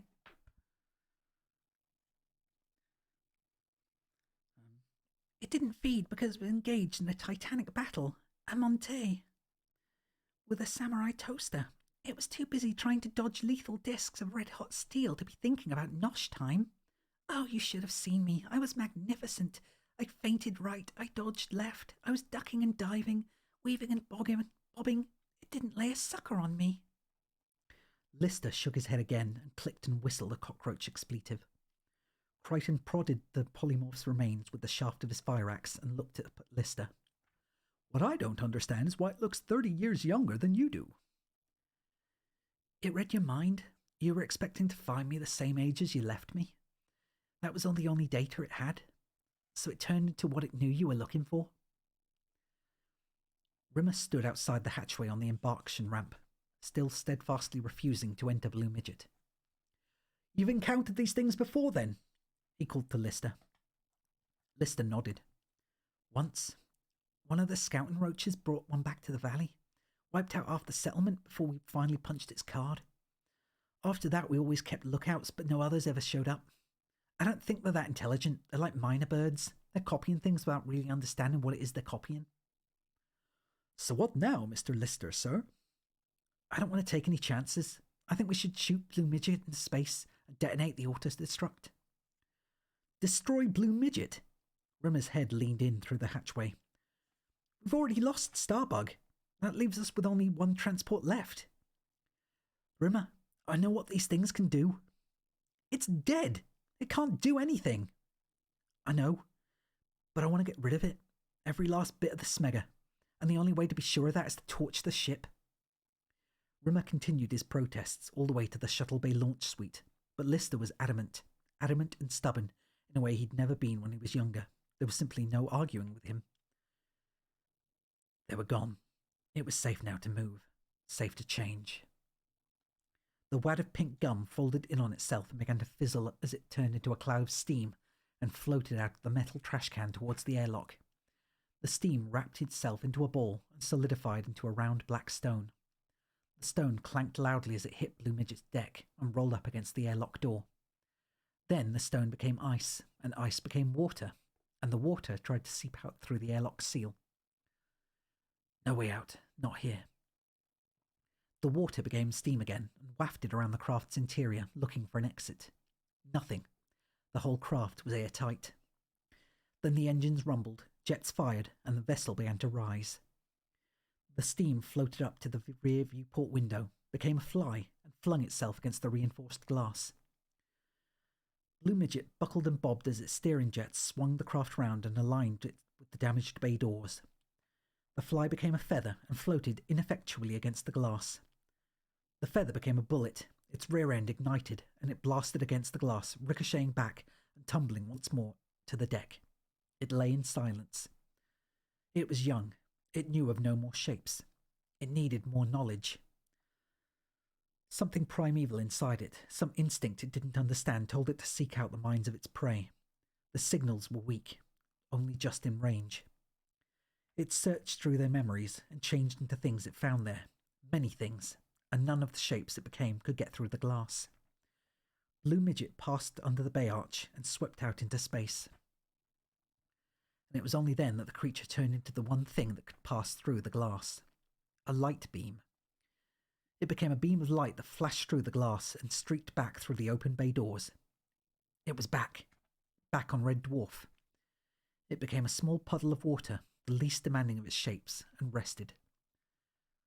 When its strength returned, it would feed. It would feed well. Chapter 12. Crichton craned over the crumpled handwritten recipe sheet he'd been given by Lister. It was Lister's own concoction, Shami Kebab's Diablo, which he'd once claimed proudly had put Peterson in the medical unit for over a week. But surely there was some mistake.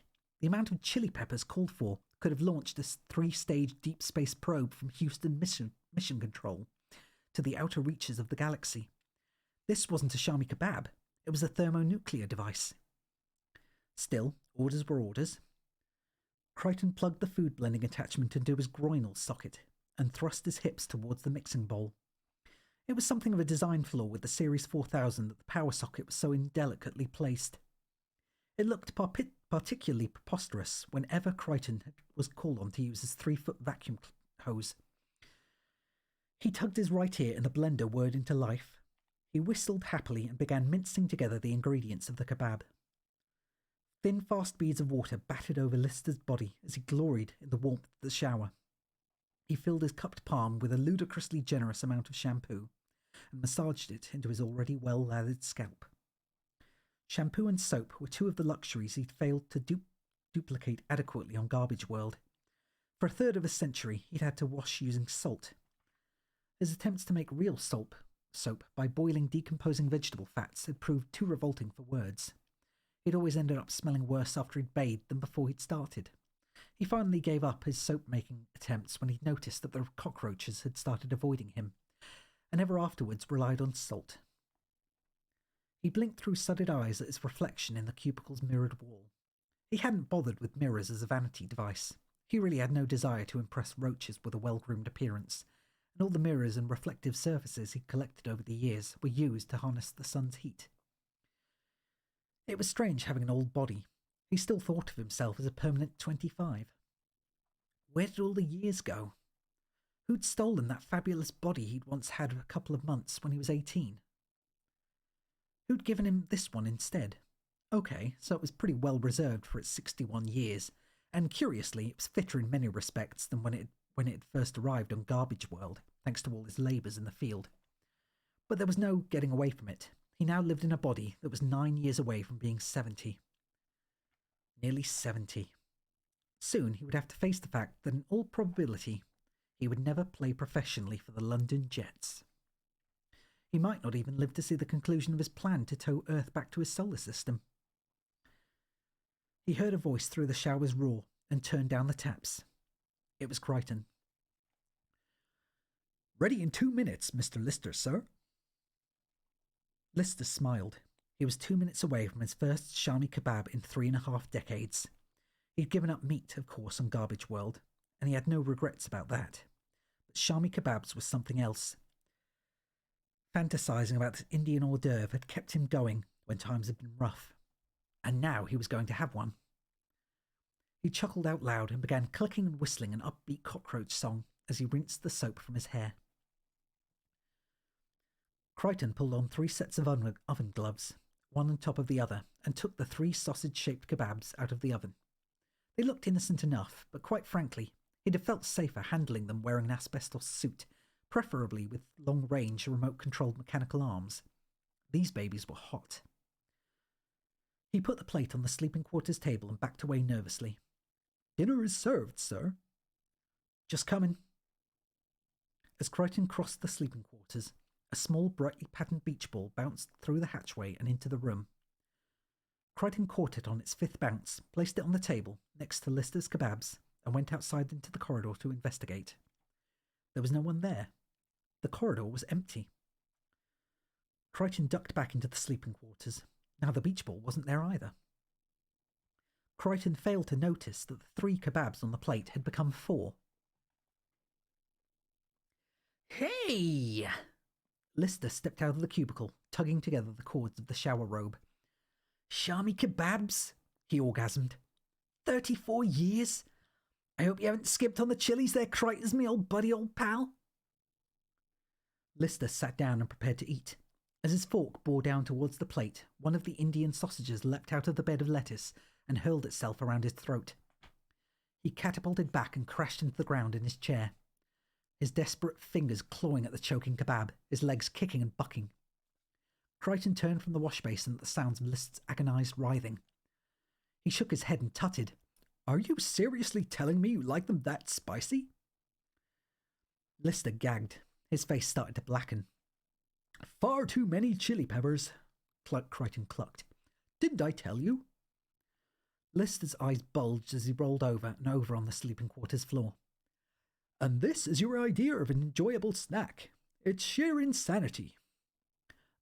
The kebab, Lister rasped. It's trying to kill me. Well, I'm not the least bit surprised. Finally, Lister's clawing fingers found some purchase, and he ripped the lethal shami from his neck and slung it across the sleeping quarters. He hunched, coughing and choking as it slid with snake speed underneath the bunks. Where'd it go? Where did what go? The polymorph. There's another polymorph. What? Where? Lister staggered back against the bunks. I think it went under Rimmer's architect's desk. He reached down and picked up the red boxer shorts from the floor and struggled into them. Come on, Crichton. We've got to get out of here. Lister grabbed a baseball bat from beside the bunk and started backing towards the hatchway. There was a loud cracking sound, and Lister doubled up. Are you all right, sir? What's the matter? My boxes, they're shrinking. Lister staggered forward, his eyes double-sized with fear as a second creak wrenched his body into spasm. The polymorph, it's turned into a pair of boxes. Getting smaller. God, no, please, please. Lister staggered and then toppled onto his back. Crichton, help me. Please help me. My boxes, get them off. Pull them down. Please, God, I'm begging you. Crichton fell to his knees between Lister's splayed legs, ripped open his shower robe and tugged frantically at Lister's boxer shorts. Rimmer skidded into the quarters. What the hell's going on? Keep still, Mr. Lister. I can't stand it anymore. Get them off, please. Do it now. We need some kind of lubricant. Crichton's eyes scanned the room. Butter. I'll get some butter. Anything, just do it quick. Rimmer shook his head. He couldn't say he was totally shocked. He wished he could, but he couldn't. He'd bonk anything, Lister. Not even a male android was safe from his vile appetites. And what was that dangling from Crichton's groinal socket? A food blender. Oh, it brought tears to his eyes just thinking about it. With a final effort, Crichton ripped off Lister's tiny shorts and stood up. The boxers were minute, doll size. Lister scrambled backwards towards the hatchway. It's the polymorph. Don't just stand there holding it. Get rid of the smegger. Suddenly, the tiny red shorts folded in on themselves, and Crichton was holding the tail of a rat. Oh my God! Lister's stomach surged for his throat. It was a plague rat, 2.5 feet long, not counting its tail. Lister hated rats. Hated them. And this one was from his nightmares. Its razor-sharp yellow teeth, its black matted fur streaked with blood, its cold, dead eyes. It wriggled, snapped and drooled as Crichton staggered towards him, still grimly holding it by his tail. What shall I do, sir? Where shall I put it? Just get out of here! Get away from me! Crichton swung the beast and flung it hard towards the bulkhead wall, but it twisted in the air, flipped back, and changed direction.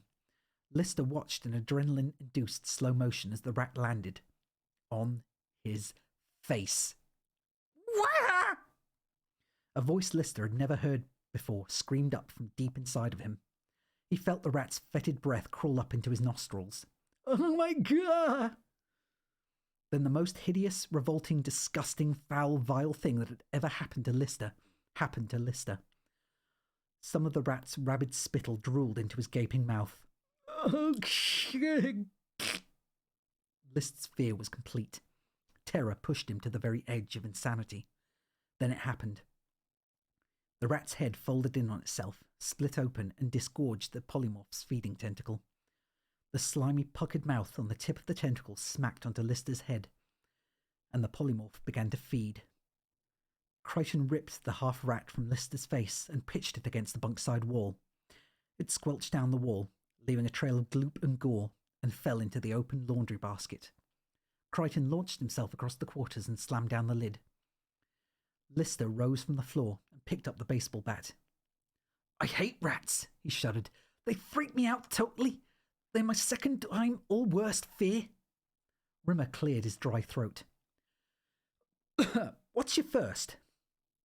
The metal lid blasted into the air, and a new form loomed out of the basket. Its head hung hugely above them. Mucus pulsed through the gaps in its armour-like endoskeleton. Its enormous jaws carried 200 needle-sharp silver teeth, glistening with demonic slobber. This, said Lister, is my all-time worst fear. The creature's jaws opened to their limit, and a feeding tentacle shot out of its mouth and fastened onto Lister's head. The half-sated polymorph completed its meal. Chapter 13. So what are you saying? The cat frowned. This thing feeds off emotions? Crichton nodded. Exactly. It changes shape to provoke a negative emotion, in this case, fear. It took Mr. Lister to the very limit of his terror and sucked out his fear. Then what happened? It vanished. It turned into a cloud of steam and floated out of the room. The cat looked down at Lister's inert form on the medical unit's biofeedback couch. Is he okay? Apparently so. It's just that he no longer has any sense of fear. Rimmer stopped pacing. The question is, what are we going to do? Lister's eyes flicked open, and he lurched upright on the couch. Well, I say let's get out there and twat it. Lister, you're ill. Rimmer started pacing again. Just leave this to us. Lister smacked his fist into his palm. I could have had it in the sleeping quarters, only it took me by surprise. Lister, it turned into an 8-foot-tall armour-plated killing machine. I've had bigger than him. They're all the same, these armour-plated killing machines. One good fist in the gob, they'll soon lose interest. It's probably best you stay calm, sir, said Crichton soothingly. You've lost all sense of fear. You're not thinking rationally. What's there to be scared of? If it wants a Barney, we'll give it one. One swift knee in the happy sacks, it'll drop like anyone else. Fine, Rimmer nodded. We'll certainly bear that in mind when we're constructing our strategy. I'll rip out its windpipe and whip it to death with the tonsil end. Yes, very good. Rimmer caught Crichton's eye and nodded discreetly in the direction of the sedative cabinet. I'll shove my fist so far down its gob I'll be able to pull the label off its underpants. Crichton pushed the syringe into Lister's arm. Lister looked down at the hypodermic. What's that, pal? You're starting trouble. I'm sorry, Mr. Lister, sir. It's just a little something to relax you. Come on then, slags. Lister lunged at them drunkenly. I'll have you all, one at a time or all together, mixed once to me. I'll... Lister smiled as the sedative flushed into his bloodstream and fell back on the couch. Rimmer sighed. Thank God for that. All right, as far as I can see, we've got two alternatives. One, we take this thing on and we don't rest until we're dead. Or two, we run away. He hardly paused. Who's for two? Sounds good to me, voted Crichton. Always been my lucky number, agreed the cat. Rimmer's plan was cowardly, but simple. They would go up to the supply deck, grab whatever they could fit into a supply wagon, load it onto the Blue Midget, the one remaining shuttlecraft, and get the hell out. Without emotions to feed on, the polymorph would eventually die. In the meantime, they could survive on Garbage World for as long as necessary. What about him? The cat nodded at the snoring Lister. He'll only slow us down. We'll pick him up when we've got the supplies. They sealed the sedated Lister in the medical unit and started making their way up to the service deck. The mesh cage of the service lift jutted noisily to a stop 3 feet above the floor of the supply deck. The cat's boot democratically elected that Crichton should be first out. He went next, followed by Rimmer. Before them stretched the endless ranks of cargo crates, a huge regular matrix that covered almost 20 acres. The cat adjusted the strap of his backpack that powered the enormous bazookoid mining laser. Let's get this over with. This damn gun's destroying the line of my suit. Crichton trundled in the lead, nervously swinging his bazookoid at every imaginary sound. He'd never worn a grenade belt before, and he wasn't exactly in love with the way the grenades clanked noisily against his metal chest plate with each movement. They turned left at the first intersection, and there, empty in the aisle, was a gleaming yellow supply truck. It looked brand new. Crichton unbuckled his grenade belt, set it down beside the mining laser and backpack, and started loading up the truck. The cat's eyes scoured the gloom, but caught no movement. Rimmer stood, jiggling his right leg nervously, and occasionally clapping his hands to hurry Crichton along. 20 minutes later, the truck was full. Let's go! Rimmer hissed, and Crichton and the cat climbed into the cab. Then something made Rimmer stop. Something about the truck. Too yellow, too new, too convenient. He started backing away. Come on, buddy, let's move it. Go, go, go! There, polymorph! Rimmer's voice was barely audible. Oh, whoops. It's... The cat swung out his mining laser. Where? It's... Rimmer could hardly speak with fear. Say it, dog breath. Where is it? It's the truck. The polymorph is the supply truck. Chapter 14. Crichton somersaulted backwards out of the cab and rolled down an aisle. The cat's buttocks clenched so tightly they became a single ball before he unfroze and launched himself after Crichton. As the cat landed by his side, Crichton ripped a thermal grenade from his belt, twisted the detonator handle, and bowled it under the cab. The explosion flung the truck fully 30 feet into the air, and the blast debris rained down on top of them. Tires, engine parts, burnt-out chassis, and broken windscreen glass. The cat stood up and strode over to the smouldering debris, to the recess in the aisle, where Rimmer was cowering. That supply truck! He jabbed at Rimmer with the barrel of his bazookoid. The one we just spent 20 minutes loading with supplies was, get this, a supply truck. Rimmer smiled contritely. Yes, he agreed. I can see that now. 20 minutes we spent loading that thing, and now we've got to start all over. There! Rimmer cut across him. In the shadows! He pointed past Crichton down the aisle. Something moved. I think he's... Crichton whapped his head against the corner of a crate. I think he's right. The blast must have drawn it. Set the bazookoids to heat seeker. If there's anything out there, the laser bolts will find it. Crichton and the cat snapped the bazookoid control setting over to heat seeker, braced themselves for the recoil, and fired. 2 blue balls screamed down the length of the aisle and vanished into the distant murk. They waited for the explosion, listening to the fading howl as the bolts sped harmlessly down toward the far end of the supply deck. But the explosion didn't happen. There was nothing there. Rimmer felt the cat's look. Sorry. He held up his hands apologetically. My fault. False alarm. The laser bolts reached the end of the supply deck, flipped over like 2 Olympic swimmers, and began powering back through the traces of their own tails. The cat was still berating Rimmer when the third time in as many minutes Rimmer pointed past them and said in the same fear-stricken voice, There! What now? The cat snapped. You've got a bad case of the jitters, buddy. Rimmer shook his head. The cat sighed, turned, and saw the bolts speeding back towards them. I don't understand it, Rimmer said. Holograms don't produce heat, neither do mechanoids. What are they homing in on? Rimmer and Crichton turned and looked at the cat. The cat said 3 words. The 3 words were, So long, guys. He hoisted his bazookoid onto his shoulder, and he started to run. The cat knew he could move, even with the weight of the backpack and the bazookoid, even with the rather impractical tight silver trousers and the 2-inch Cuban heels. He would have still put his money on himself to outrun just about anything. But the question was this: could he outrun 2 heat-seeking laser bolts?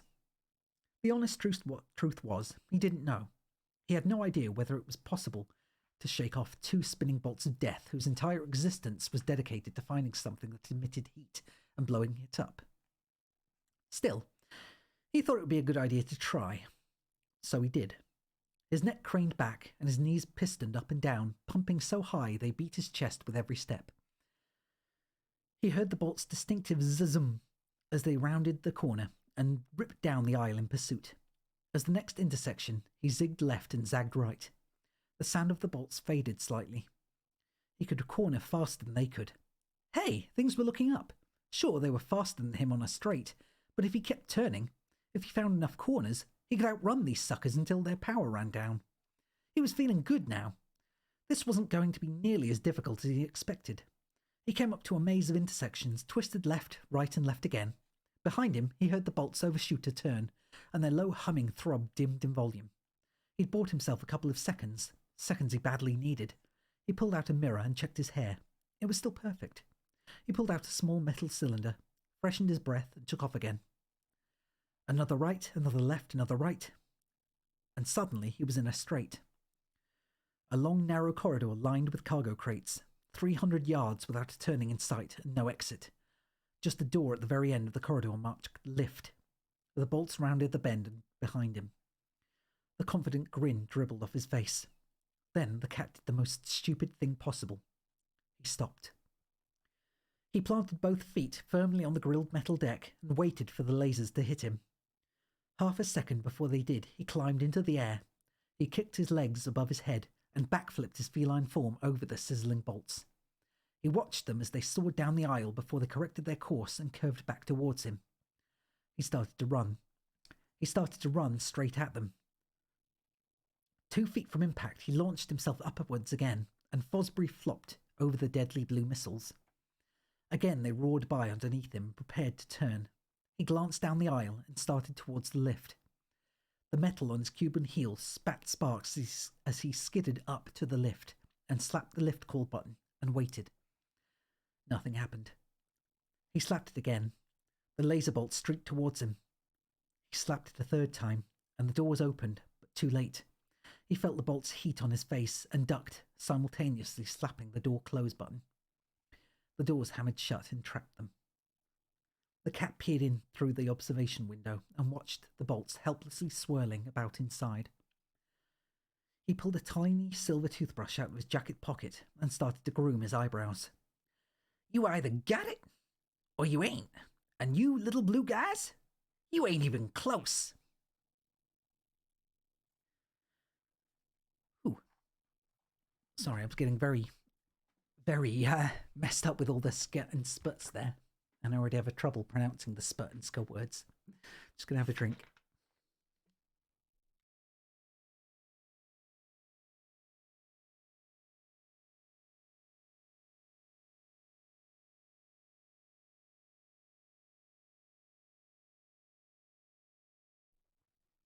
Words are very hard, especially if you don't speak good English to begin with.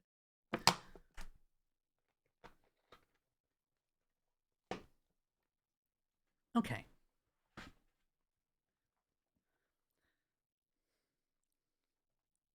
He smelt the girl's perfume as he leaned over her shoulder. His shoulder. To the cat's mind, she was the second most gorgeous thing he'd ever seen. Long black hair, short orange PVC suit, thigh-length boots and a whip. It was hard to stop his eyes from watering. Clearly, this girl had class. She spoke. What are you looking for? A mutant, the cat said casually. It's dangerous.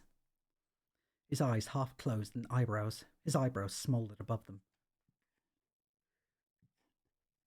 Can turn into anything. Sounds pretty scary. A bravado snort jetted out the cat's nostrils.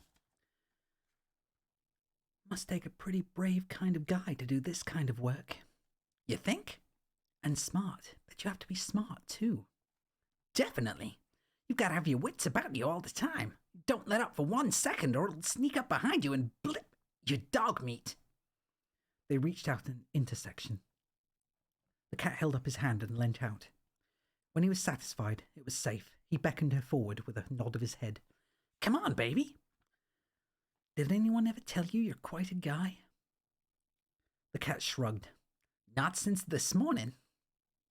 Smart, brave, handsome. She ran her hand sensually down the curve of his hip.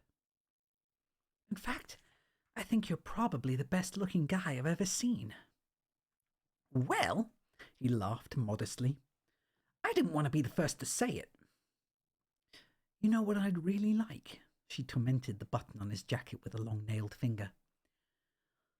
I'd really like to make love to a guy like you. The cat lost a short, one-sided struggle with a large, cheesy grin. Well, I'm sure I have a window in my schedule somewhere. He raised a wrist and looked at a watch that wasn't there. What are you doing in, say, 10 seconds' time? Nothing I couldn't cancel. The cat leant into her. Hi, I'm the cat. Hi, she leant back. I'm the genetic mutant. Glad to know you, the cat leered. Jenny who? There was a revolting ripping of flesh, and the girl's head folded in on itself. From the mess of pink blubber, a feeding tentacle snaked out and hit the cat between the eyes. The polymorph suckled noisily as it feasted on the cat's vanity. Chapter 15. Almost done. Sort of. Crichton heard the cat scream and doubled his pace. At top speed he could waddle at nearly 25 miles an hour, and soon he lost Rimmer in the maze of crates. He came across the cat lying groaning, barely conscious. Crichton set down the bazookoid and cradled the cat's head in his hand. My goodness, are you all right? The cat moaned and blinked open his eyes. Don't worry about me, bud. I'm nobody. Rimmer appeared around the corner. Is he dead? Who cares? Said the cat. The mechanoid shook his head. I think he's lost his vanity. Rimmer's eyes spat hate at Crichton. You've done it again, haven't you? Done what, sir? Crichton's plastoid brow crinkled into a frown. Failed. First an over 5, whose fault was it the ship crashed? Whose fault was it the crew died? But that was... Crichton stammered. I was only trying to... And who brought the polymorph aboard Red Dwarf in the first place? Yes, but I didn't know Crichton's mouth yacked open and closed, but now no sound came out. First Lister, now the cat. You won't be happy till everyone's dead, will you? Oh, Crichton's voice cracked. Please. Please what? We were supposed to stick together. You let the cat run off alone. But that wasn't... He stuttered. I mean... He trusted you. Now look at him. Crichton covered his face with his hands. Oh, goodness. I feel so guilty. Rimmer smiled. Then his head collapsed in on itself, and a green sucker ripped out from the slime and fastened onto Crichton's skull. The real Rimmer skidded around the corner as the polymorph finished feeding on the mechanoid's electronic emotion and evaporated into a cloud of steam. What's going on? What happened? Crichton turned to face him. The polymorph! It turned into you, and then sucked away my guilt. I have lost the single emotion that prevents my transgressing the mores and manners of civilized society. Come on, forget the supplies. We'll go back for Lister and get the hell out of here. Screw Lister, said Crichton, flicking out a middle finger and jabbing it into the air. And quite frankly, Rimmer, screw you. Chapter 16. They're very short, these chapters. Halfway back to the medical unit, something happened to Rimmer. They were speeding along one of the series of mile-long moving walkways, the cat slugging from a bottle of cheap Tunisian whiskey he'd smashed out of one of the dispensing machines, and Crichton was taking laser pot shots at the advert boards that sped by, when Rimmer staggered and clutched his stomach.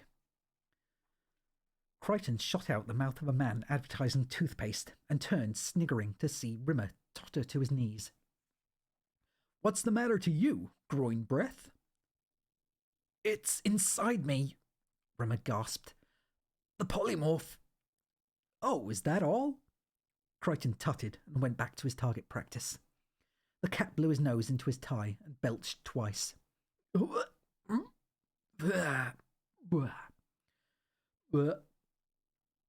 is that possible?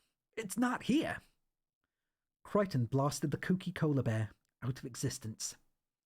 "It's broken into the hologram simulation suite, turned itself into the electronic data, and infiltrated his personality disk. Anyone whose brain wasn't constructed from discarded sphincter could work that one out." "You're right," said the cat. "I'm a moron. I'm a nobody. I'm not fit to be alive." "Agreed." Crichton nodded and trained the barrel of his bazookoid on the cat. "Kiss your ass goodbye, cat," he said and fired. There was a disappointing click, and the charge meter flashed, empty. "Damn," said Crichton. "Aw, hell," said the cat. "I was really looking forward to being dead. I don't deserve any better." "Don't worry, I'll kill you when I get a new gun." "Well," the cat smiled gratefully, "only if it's convenient. It's not worth putting yourself out for a useless piece of shit like me." Rimmer lay writhing on the floor as the polymorph wriggled through his databank, searching through his personality disk, trying to stimulate a new emotion to sample. Images jolted into Rimmer's brain. Memories half forgotten. A hot summer day, waiting outside a cinema for a girl who doesn't turn up. 3 hours he's waited. 3 hours. Boy, that makes him... Putting together a cheap self-assembly study desk with 4 missing screws, hammering his thumb with a wooden mallet. Smegging mallet! A baby, now 5 months old. He's dropped his teething ring, and no one picks it up. Can't they hear him screaming? Don't they know how badly he needs that teething ring? God, they really make you... 24 and in the Space Corps. He's coming home on a weekend furlough, and he's stuck in a traffic jam for 6 hours. 6 precious hours are totally wasted, and all the time he's getting more and more... Now 10. He wants to go to a Russian circus. Not much to ask. It's making a once-in-a-lifetime visit to his hometown. Everyone in his class has been, and then his parents say he can't go because he didn't mow the lawn. Because he didn't mow their lousy, smegging lawn. No fair! That really makes you... He's 30. He's opening a letter. Failed to meet the required standard. But he's worked harder than anyone. It makes him feel so damn... 17, and for the first time in his life he brings a girl home to meet the family. Sunday afternoon, he chances into the greenhouse, and there she is, behind the tomato plants with his brother John. Would you believe it? Your own brother's got his tongue down your girlfriend's throat. It really makes you angry. Now he's 14, boarding school, being beaten for talking during lunch. All he said was pass the salt. It makes him so angry. Still in boarding school, in a dormitory, and he's being beaten again, this time for snoring. Snoring in a dormitory is a beating offence. Snoring with malicious intent, and the thick rubber running shoe slams into his thin cotton pyjamas. And how is that fair? And he's so frustrated and impotent and angry. He's got an exam in the morning. He's 30 years old, and he's got an exam in the morning. All his life he's seen to have an exam in the morning, and those bastards in room 1115 are having a smegging party, and how many times does he have to tell them he has an exam in the morning, and every time he tells them, what do? They turn the music up. And another letter, overlooked for promotion. For the 6th year on the run, overlooked for promotion. Have to wait yet another year, and it's just not fair. It makes you so furious. The countless frustrations of a lifetime welled up inside him until he felt he would burst. And then he did. Anger dragged a primal scream from his throat.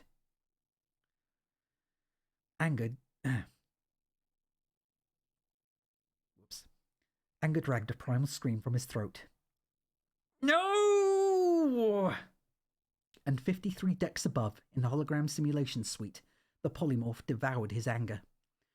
Rimmer collapsed onto the moving walkway, panting, empty, and drained of all his rage. Chapter 17. Lister paced up and down in the medical unit, swinging a baseball bat, his lip curled in a deranged snarl. He smashed the bat into a lab bench between Crichton and the cat. It's war. Rimmer shook his head and recrossed his legs. Look, people, he said with an even calmness. Just because it's an armor-plated mutant killing machine that makes unspeakable slobber, that doesn't mean it's a bad person. He bit on the end of his pipe, which he'd requested from his hologrammatic accessory computer, along with a t-shirt printed with the words, "Give Quiche a chance." What we've got to do, he continued serenely, is get it round a table and put together a solution package, perhaps over tea and biscuits. Look at him. Crichton slid down from the lab bench. We can't trust his opinion. He has no anger. He's a total dork. Good point, Crichton, Rimmer said kindly. Let's take that on board, shall we? He turned to Lister and smiled. David, do you have any suggestions you'd like to bring to this forum? Yes, I have actually, Arnold, Lister mimicked. Why don't we go down to the ammunition store, get a nuclear warhead and strap it to my head? I'll nut the smegger into oblivion. To emphasize his point, the 61-year-old man butted a metal panel on the wall, leaving a large indentation. Right, well, that's very nice, David, Rimmer mumbled genially. But let's put that on the back burner for a while, shall we? Cat, do you have a contribution? The cat looked up from a waste bin he was scavenging through for food. Don't ask me my opinion. I'm nobody. Just pretend I'm not here. He glugged noisily from the bottle of meths he'd found on one of the shelves and belched loudly. Rimmer nodded benignly. That's lovely. Thank you so much. You guys are all insane, the toaster chirped from its vantage point at the back of the room. You're all emotional retards. Excuse that usage of the word. I guess they mean that literally in this point. This is a problem that calls for the leadership abilities of your old buddy, Talkie Toaster, patent applied for. There was an awkward pause. Well, said Rimmer, finally. Moving on a step, and I hope no one thinks that I'm setting myself up as a self-elected chairperson. Just see me as a facilitator. Crichton, what's your view? Don't be shy. Well, I think we should send Lister in as a decoy, and while it's busy eating him alive, we can creep up on it from behind and blast it into the stratosphere. Good plan. Lister punched the wall, breaking 3 of his fingers. That's the best plan yet. Let it get knackered out eating me to death, and then you guys can catch it unawares. Well, that's certainly an option, yes, David. Rimmer sucked his pipe ferociously. But here's my proposal. Let's get tough. The time for talking is over. Call it extreme if you like, but I propose we hit it hard, and we hit it fast. We hit it hard, and we hit it fast, with a major, and I mean major, leaflet campaign. And while it's still reeling from that, we follow up with a whist drive, a car boot sale, some street theatre, and possibly even some benefit concerts. Rimmer leaned back again. It was a radical course of action, and he just hoped he hadn't gone too far. He took a comforting suck from this hologrammatic pipe and carried on outlining his solution. Now, if that's not enough, he said almost crossly, I'm sorry, it's time for the t-shirts. Mutants out. Chameleonic life forms, no thanks. And if that doesn't get our message across, I don't know what will. Crichton rolled his eyes a full circle. Has anyone ever told you, Rimmer, that you were a disgusting pus-filled bubo who has all the wit, charm and self-possession of Jane Mansfield after the car accident? The toaster winced. Listen to me. You can't operate without fear, anger, guilt and vanity. They're all vital emotions that protect your personalities and keep you sane.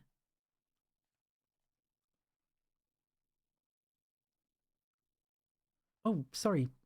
I didn't see your stuff, Alec. I'm so sorry about your car. Oh no, it's a pain in the ass for you to fix. I saw everything on Twitter you were saying about it. I'm so sorry. And in which case, stop sending money to me. Start keeping it for yourself. You know? You kind of need that. So, yeah, I'm sorry. I hope you managed to get that sorted out somehow. But until then, just keep taking care of yourself, okay? And, Well, thanks for being here with me regardless. And yeah, Smooth, the thing is, in the book, that scene doesn't actually happen. He gets mad at a load of stuff in his databanks. And there is no mention of alphabet spaghetti and his mum, sadly. But hey, at least you get to enjoy it in the show still.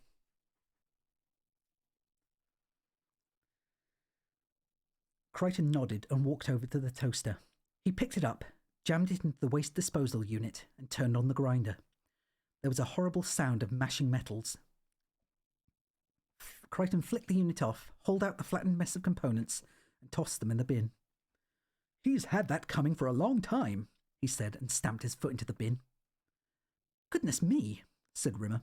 Surely there was a non-violent solution to your differences with the toaster. Why on earth didn't you try relationship counselling?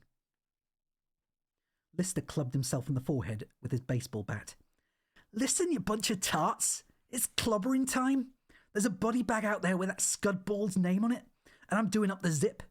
Anyone who gets in my way gets a napalm enema. The cat looked up from his bin. I think everybody's right except for me, so just forget I spoke, huh? Rimmer got to his feet. I think we're all beginning to lose sight of the real issue here, which is what we are going to call ourselves. He paused for suggestions. None came. I think it comes down to a choice between the League Against Salivating Monsters or my own personal preference, which is the Committee for the Liberation and Integration of Terrifying Organisms and Their Rehabilitation into Society. He chewed his lip. Just one drawback with that. The abbreviation is clitoris. It needs killing? Lister started rubbing some burnt cork over his face. If that means I have to sacrifice my life in some stupid, pointless way, then all the better. Crichton nodded. Yes, why not? Even if it doesn't work, it'll still be a laugh. Right, so let's cut all of this business. Lister mimed a yakking mouth with his hand. And get on with it. Last one alive's a wet ponce. He growled. So who's with me? Rimmer followed him to the hatchway. Well, the Scutters won't have all the protest posters ready till Thursday, but I suppose, one just has to act spontaneously. Okay, people, let's go. Hey, I'm coming too. The cat staggered behind them. Maybe I can bum some money off it. Crichton took up the tail. Here's what I found on the web. Oh, shut up, Google.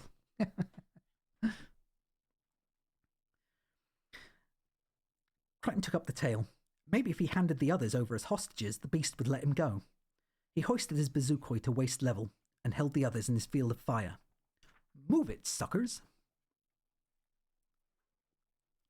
It wasn't nearly as difficult as they expected, tracking down the polymorph. It had dined in rapid succession on a variety of emotions far richer than it was used to, and they found it lying bloated and half asleep back down in the cargo bay. It would have been easy to kill it then, as it lay almost shapeless in a pulsating green-grey mush, but they couldn't agree on tactics. The cat wanted to throw himself on the creature's mercy. Lister wanted to strangle the mutant to death, as soon as anyone could locate its neck. Rimmer suggested they might offer it a number of concessions, including mutant creche facilities, a chameleonic lifeform helpline, and free travel passes for all slime beasts. While Crichton refused to join in the discussion and simply walked up and down in one of his wide cargo aisles, happily and noisily evacuating his waste fumes, a practice mechanoids normally perform in private. As they stood over the slumbering polymorph, consumed by their pointless bickering, gradually the beast lumbered to awareness. Its primitive brain screamed for survival, and it was forced into a change. It scoured their minds for a shape to protect itself, a form that would be invulnerable while it regained its energy. And it found one. Before their eyes, the mound of blubber turned in on itself and rose into the air, looming above their heads. The polymorph turned into a tall, green, wrought iron lamppost. Now what do we do? Lister nutted the post. How'd you fight a lamppost? Hey, Rimmer held up a conciliatory hand. Just because it's a lamppost doesn't mean it hasn't got feelings. Isn't that right, big fella? He said to the lamppost. Crichton tried ripping off a volley of fire from his bazookoid. When the smoke cleared, the lamppost was scorched and a little blackened, but otherwise perfectly intact. Now what? Now we just have to wait, Lister snarled, until it turns into something we can kill. So they waited. 2 hours passed. 2 hours while the polymorph regained its strength, regained its energy. To hell with this, said Crichton finally. I'm going to loot some shops in the ship's shopping mall. But as he made to leave, there was a sickening squelching noise, and the lamppost began turning in on itself. Chapter 19. So, how did he die? The 3 surviving crew members would ask themselves the same questions over and over again during the weeks that followed. Whose fault was it? Was there anything anyone could have done? And the truth was, they would never know for sure. He was dead, and that was the cold hard fact. There was no going back. Now they were 3. Chapter 20. Lister charged the metamorphosing mass, trying to obliterate the beast before it completed its change. A tentacle whipped out the blubber and tossed him effortlessly down the aisle. He smashed into a pile of crates and lay unconscious in the timber rubble. The other 3 fled down the corridor of packing cases, Crichton using the uncomplaining cat as a shield. The creature rose, shrieking to become the muscupulsing, demonic beast of Lister's fear. The cat caught hold of Lister's collar, and Crichton dragged the 2 of them down the aisle. Crichton thumped down the bar on the emergency door with his hip, and they all fell backwards through it and began tumbling down a metal spiral staircase. They rolled out onto a white-tiled floor and found themselves in the pump room of the air-conditioning complex on the engineering deck. Rimmer scampered down the staircase behind them, his eyes alight with fear. They dragged themselves to their feet, and Crichton scoured the room for an exit. There were no doors or hatches. They were at the very bottom of the ship. Suddenly, iron girders and metal tiles began to rain down from the ceiling, and with a splintering of steel, the polymorph dropped into the pump room. Its black lips rolled back, exposing its glistening teeth, and it roared in demonic triumph. Untempered by guilt, Crichton's heightened instinct for self-preservation overrode his fear. It didn't make sense. There had to be another way out. There was no room on the ship that had only one exit. There had to be a second door or an airlock or something. He scanned the room again. Against the back wall was a disused pump unit lying on its side. Crichton edged back towards it and dragged it away from the wall. Behind it was an old service lift. He jabbed the call button and heard the crashing of the gears as the motor ground into action, and the lift began its creaking descent from perhaps 20 floors above. A tentacle whiplashed out and coiled around Crichton's neck, hoisting him into the air as the lift jutted to a halt and the 2 doors slushed open. 2 blue shimmering balls hovered around in the lift car. They spun end over end in tiny menacing circles before they shot out of the pump room. They streaked around the chamber before their tracking computers locked onto the hottest object in the room and screeched down towards the target. The polymorph simply disappeared. The short silence that followed the blast was broken by the sickening splatter of mucal debris and smouldering fragments of endoskeleton as the dead mutant's remains obeyed Newton. Suddenly, a swirling wind whipped all the papers in the pump room into a spiralling tornado. Then the wind divided into 4 frenzied twisters and blasted into each of the crew. They each staggered back, filled by an energy and a force they had never experienced before. When Crichton groped his way upright, he was whole again. His guilt had returned. How can you ever forgive me? He moaned wretchedly. Naturally, I'll commit suicide immediately. He placed the muzzle of the bazookoid into his lipless mouth.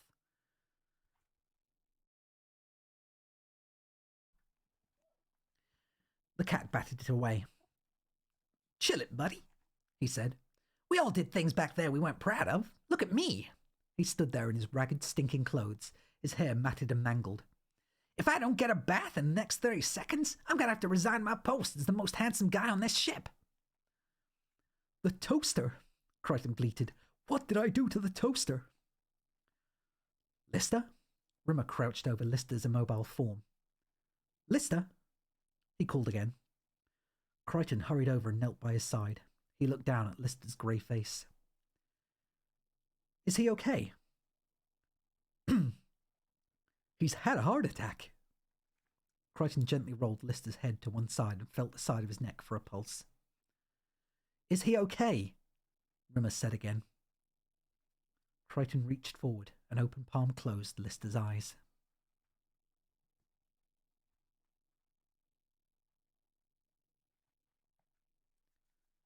Part 4. The End and After. Chapter 1. And this is the last couple of pages, I think. The funeral of the last remaining member of the human race was neither a solemn nor a sombre affair. Quite the opposite. Lister's favourite dance track, Born to Brutalise, thumped out of his old wax blaster with such force it shook the coffin. Crichton, Rimmer and the cat stood around the metal casket, wearing green day-glow dealy-boppers, battery-propelled revolving ties and yellow fishnet waders, precisely as Lister had requested in his last will and testament. Sorry, Alec. Have you tried turning down the rendering? The codec? The quality is what I meant.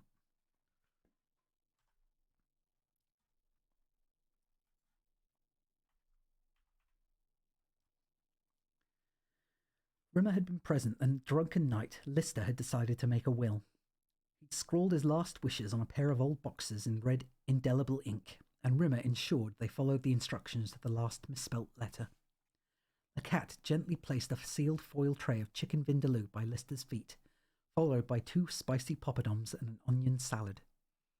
Crichton shuffled along behind him and placed 3 six-packs of leopard lager in the coffin, together with Lister's one and only photograph of Christine Kachansky. As Born to Brutalise reached its climactic nuclear guitar solo, they sealed the casket lid and fired the coffin off into space. "Bye, man," said Rimmer quietly, and the 3 of them turned and shuffled sadly out of the waste disposal bay. Crichton busied himself setting the table for the wake. None of them had felt much like drinking, but Lister had insisted they each consume an entire bottle of Cinzano Bianco. The menu was even more daunting. A triple fried egg sandwich with chili sauce and chutney, Lister's favourite snack. "I suppose someone should tell Holly," said Rimmer. The cat nodded. Rimmer slouched off to the drive room. "On," said Rimmer, and Holly's pixelised face materialised onto the screen. "Sorry to bother you, Hol, but we've got some bad news." He gazed down at the floor. "It's Lister," he said eventually. "He's dead." Holly nodded. "I thought you'd want to know." "Yes." Holly paused for 2 of his valuable remaining seconds. "Ow." "Heart attack." Rimmer sketched in the details. Holly listened, and when Rimmer had finished, he simply said, "Oh," and switched himself off.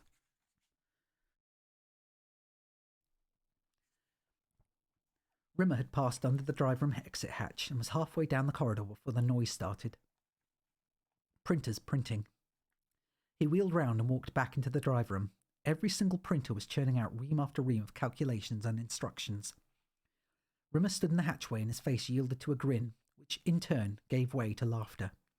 Not his normal, hollow, braying, empty laughter. This was an altogether different noise. This was a noise his vocal cords had never been called on to make before. It was the laughter of joy. Crichton and the cat were in the sleeping quarters, sifting through a stack of old photographs when Rimmer poked his red face through the hatchway and said breathlessly, "Quick, come on!" then vanished. By the time the cat had sauntered over to the hatchway, Rimmer was 250 yards down the corridor and still accelerating. They started after him. Rimmer bounded down the emergency staircase 4 steps at a time and carried on down the ship without a break for 32 floors. He was moving so fast that several times even the cat thought he'd lost him. Finally, Rimmer emerged on the shuttle deck and streaked across the lined runway toward White Giant. By the time Crichton and the cat hit the shuttle bay, Rimmer was high-stepping up the ship's embarkation ramp. He disappeared inside. Seconds later, the retros blasted into the ground, and the cat and Crichton had to complete the last part of the journey through blinding, billowing white smoke. They leapt onto the hovering embarkation ramp and ran along its length as it began to retract into the craft. They stumbled inside, coughing and tear-blind as the hatch slammed closed. They staggered towards the cockpit over scutters sorting through reams of computer printouts. I hope it does get better.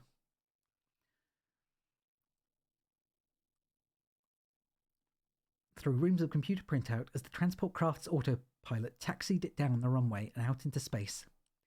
They listed into the cockpit section where Rimmer stood impatiently jiggling his right leg and flopped into the 2 drive seats. "What's happening, buddy?" "Where are we going?" Rimmer's left arm snaked out and pointed through the cockpit's view screen at a glimmering brown dot in the distance. "Follow that coffin!" The cat flipped the controls to manual and pressed the reheat button. White Giant burned across the blackness in pursuit of the slow-spinning casket. Chapter 2. Nothing. At first, there was nothing. Then there was something. There was a light, a tiny shard of brilliance that shocked him with its suddenness. Then there was nothing again. There was no way of telling how long it lasted. Nothing has no time. Then the light again, and the light grew, and across the face of the light, dark shapes began to move.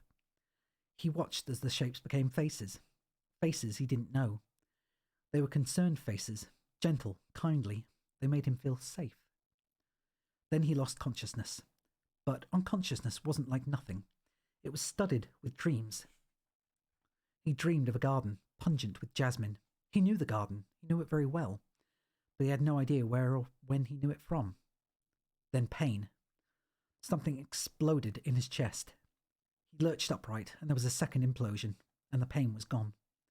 He drifted off to sleep. When he awoke, it was dusk. He was in a bed with clean white cotton sheets slightly tightly tucked into the sides. There was a green screen around the bed, so the rest of the room was obscured from him.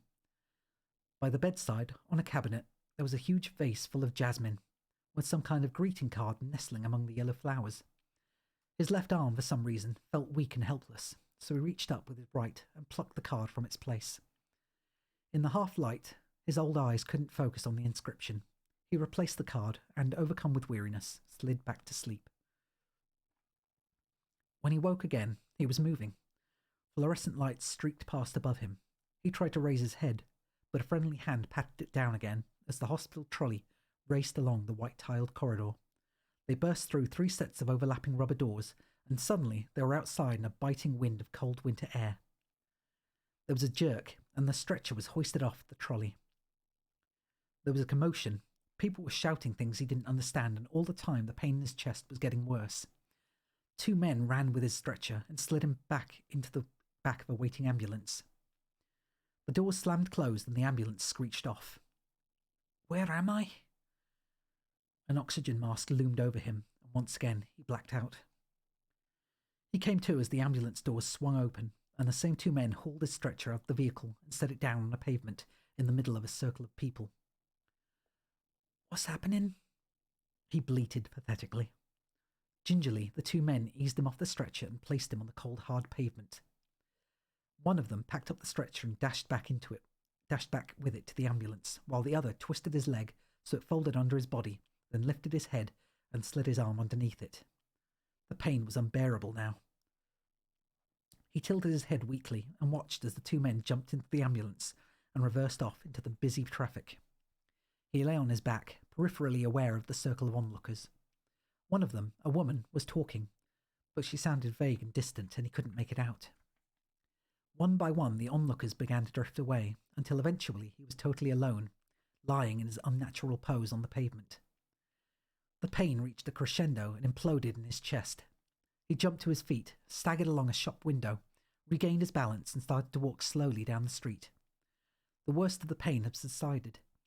Just a sharp ache in his left arm remained, and his breathing was beginning to come more easily. Half dazed, he shuffled along the street, found a bench and sat down. After 10 minutes, he didn't feel too badly at all and decided to go for a coffee. He found a cafe just a few shops down and sat at one of the red plastic tables. Almost immediately, a woman came over and sat down a plate of money. Then she smiled at him pleasantly and scurried off. Soon after, she returned with some crockery, a cup, a saucer and a plate. She put them on his table and went off to serve someone else. The cup was dirty. It had a coffee ring around the top, and there was some half-dissolved sugar at the bottom. The plate was dirty too. It was covered in crumbs, and in the middle, there was a huge blob of mayonnaise. He held up his hand to call back the waitress, but suddenly he realised he was going to be sick. Liquid gushed up his throat, but he managed to catch it in the coffee cup. But he hadn't been sick. He looked into the cup again. It was half full of coffee. Then he was filled with panic again. This time he was definitely going to be sick. He reached up to his mouth and regurgitated a perfectly shaped triangular tuna and mayonnaise sandwich. 3 other quarters followed, in fast succession, along with a sliver of cucumber, a slice of tomato, and a small portion of watercress. "Help," he said quietly. His throat gurgled again, and he filled the coffee cup to the top. He smelled the coffee. It was coffee. French. Fresh. Steam was coming off of it. He dipped his teaspoon in and swirled it around. When he brought the spoon back out again, it was full of sugar. He tipped it into the sugar bowl and looked around the cafe. A large woman with 2 unruly children was midway through regurgitating an enormous chocolate eclair. On the next table, a man was jabbing a fork into his mouth and pulling out French fries. He looked over to the waitress and watched as she flipped open the pedal bin, took out a handful of rib bones, and arranged them on a white, large plate. Then she served the bones to 2 teenage boys sitting at the counter. He watched as the boys raised the bones to their mouths and began to fill them with meat. The waitress swept over to the table and took away his sandwich and coffee. She held the cup under a cappuccino machine, which sucked the liquid up noisily into its metal cylinder. Then she opened the sandwich, spooned the tuna and mayonnaise filling into a bowl, effortlessly scraped up the bread clean of butter, and returned the bread to a large uncut loaf. He left the cafe, deciding he needed some fresh air. All the traffic was going backwards. What was this place? What was he doing here? Almost every aspect of the city was strange and unfamiliar. He trampled around for 20 minutes looking for a landmark, something he might recognise, but it was hopeless. When he next looked around, he'd found he'd wandered off the main street and was in a dimly lit alley. He felt panicked and alone. Suddenly, he heard urgent footsteps coming toward him from behind. Before he could turn, the man was on him, pressing him up against the wall and holding a short silver knife against his throat. Deftly, the mugger fastened a watch around the old man's wrist, and then slipped a wallet into the inside pocket of the old man's coat. He watched bemusedly as the mugger flipped closed the blade of his knife, smiled with false charm, and raced off down the alley. "Help," the old man said quietly. "What's happening to me?" He opened the wallet and looked inside. Astonishingly, his own photograph was in one of the credit card compartments. There was a driving license too. The name on the license was Retzel Divad. It took the old man a good 10 minutes to realise the name was his.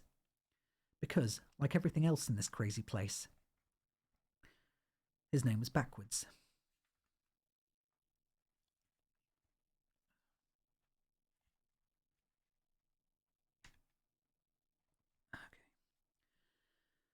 Chapter 3. 4,000 dull gunmetal grey canisters lay stacked in neat ranks in the scoop room of the White Giant's cargo section. "Here's some more," said Crichton. A fresh haul of canisters clattered down the chute. He read the numbers and then one by one tossed them to the cat, who began to pile them alongside the others. "Has anyone even the vaguest, remotest idea what it is we're doing here?" Asked Rimmer. The cat and Crichton grunted verbal shrugs. The truth was, none of them even pretended to understand the list of instructions, data, formulae, and coordinates Holly had left them. Not even the newly repaired toaster claimed to understand that one. Although it was fair to say it wasn't in tip-top peak condition, despite the many hours Crichton had spent panel beating its chrome cover and reconstructing its mashed circuitry, Crichton wasn't exactly an expert when it came to artificial intelligence, and the toaster wasn't all it might be in the sanity department. In fact, for some reason, the toaster now thought it was a moose. It bellowed loudly from time to time, and occasionally threatened to charge them with its huge antlers, but otherwise it was harmless. More canisters scuttled down the chute, and once again Crichton studied the numbers. "Got it!" he squealed with delight, and clapped his hands. The cat began rotating his body from side to side, and pumping his hands so they circled over each other in front of his chest. "Yes, yes, yes!" "Excelente!" grinned Rimmer. "Mahoo!" bellowed the toaster. It had been easy enough collecting Lister's coffin and returning it to a stasis booth on Red Dwarf, but the second instruction had been a little more bizarre. They had to locate a swarm of canisters floating through space at a certain point of coordinates and bring aboard the one named 1121. Holly had failed to mention there would be something in the region of 10,000 of these canisters, and the search had taken them the best part of 5 weeks. What next? Asked Rimmer as he craned over Crichton's shoulder, trying to read the indecipherable machine code. I'm supposed to treat the canister, bombard it with X-rays, gamma rays, all that kind of stuff. Then what? Crichton consulted Holly's sheet again. We take Lister's body on a little trip. Where? Through the black hole, into the Omni Zone, to a particular planet in Universe 3. Apparently we're to bury him there. Universe 3? What's so special about Universe 3? Well, apart from the fact that it's almost a mirror image of our own universe, except the time moves backwards there. Crichton said, There's nothing really special about it at all. The cat shook the canister. What's this got to do with anything? What's in it? I don't know. Crichton flipped through the instructions. Maybe some chemical we have to use. I don't think so. Rimmer tried to suffocate a smirk. I've got a pretty good idea of what is in there, and I don't think you'll find it's a chemical. He raised an enigmatic eyebrow and walked back to the cockpit, whistling happily. And the final chapter, at last. Chapter 4. So time was running backwards. It had taken Lister a while to figure it out, but if he reversed the events of the day, it all seemed to come together. He'd walked down a dark alley where a mugger had stolen his watch and his wallet. In a daze, he'd stumbled through the streets until he came across a cafe where he'd buy a coffee and had something to eat to calm his nerves. Obviously it hadn't worked because he'd gone out into the street, suffered a heart attack, and been rushed to hospital. After a few hours slipping in and out of consciousness, he'd suffered a second heart attack and died. Except, of course, it all happened backwards. He looked at the address on his driving licence. A cab screeched up backwards beside him. He leaned in the window, accepted the fare and the tip from the cabbie, and climbed in. Lister was about to attempt to read out the backwards address on his driving licence when the cab pulled off and began reversing through the streets at high speed. The driver knew where he was going, which, when Lister thought about it, made some kind of sense. If everything was backwards, presumably, when they reached the destination, Lister would have to tell the driver where he picked him up. His brain ached. Suddenly, the cab stopped, caught up in traffic. Lister leant out the window to see what was causing the jam. 3 fire engines pulled up outside of a ruined building. As the firemen uncoiled their hoses, the ruins began to smoulder. The hoses sucked giant jets of water out of the smoking rubble, and within minutes the ruins were a flaming orange inferno. When the blaze had reached its peak, the firemen put away their hoses and drove off with the sirens blaring. The traffic began to shuffle past the fire. By the time Lister's cab had passed it, the fire was almost out. When the ruins had been there, now stood a chic, new-looking office block. Lister shook his head and ducked back into the cab. There was a newspaper jammed down the side of the bench seat. He dug it out and opened it to the front page. Under the headline was a large photo of the blaze he'd just witnessed. This wasn't helping his brain ache. Finally, he realised it must be an old newspaper from the previous morning. In the backwards reality, obviously, news was reported before it happened. A thought struck him, and he returned to the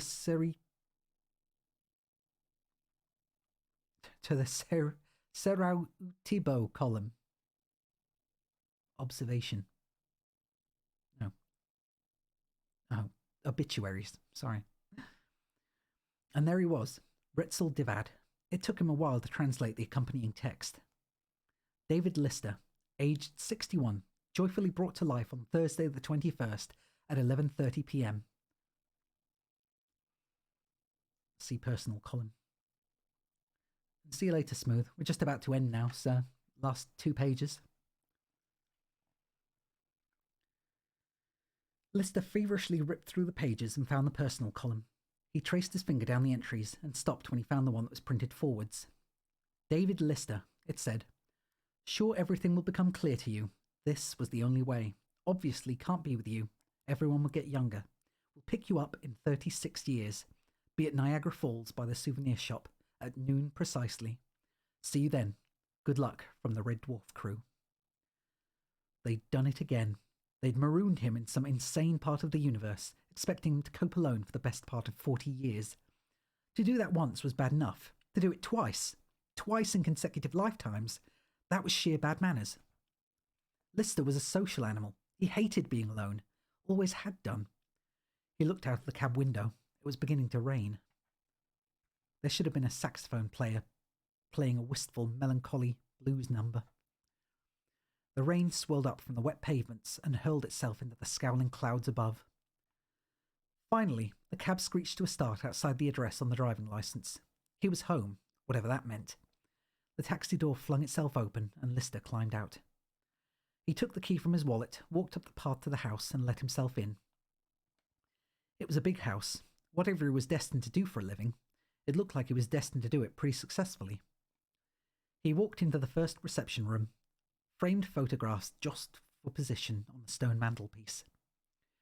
This was his life, the life he was about to lead in this strange reality in which he was an interloper. Something in one of the photographs caught his eye, and he scrutinized the others more closely. Impossible. It just wasn't possible, not even with an IQ of 12,000. But the evidence was there in the photographs. Somehow Holly had done it. But how? Lister would have to wait 36 years to find out the answer. He turned and watched the lace curtains fluttering in the breeze through the open French windows. He crossed the room and stepped out into the garden. At the end of the lawn, an old woman in a wide-brimmed sun hat was clipping away at the jasmine borders. She looked up and saw him, and her face crinkled into a famous pinball smile. 36 years. They would grow young together. They had a whole new past to look forward to. The old man's face crinkled into a smile of its own, and he started shuffling down the garden towards her.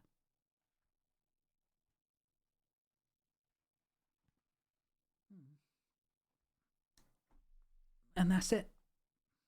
Well, it's the end of the main two books. The second two are spin-offs. But that was good. I always loved reading the Red Dwarf books, almost as much as I love watching the Red Dwarf show. And, well, for anyone interested, then, look it up sometime. Yeah, I think it might be on Hulu for the Americas. But yeah, it's one of my favourite sitcoms, or if not my favourite sitcom. And it came out in the 1980s and ended in the late 1990s, and then had another couple of seasons in the early 2010s, because the crew came back for a new revived series, a couple of series, and then it had a TV movie. But yeah, I want to end it with the theme tune, so just like I did at the start, I'm going to be playing that. So, play me out, Sam.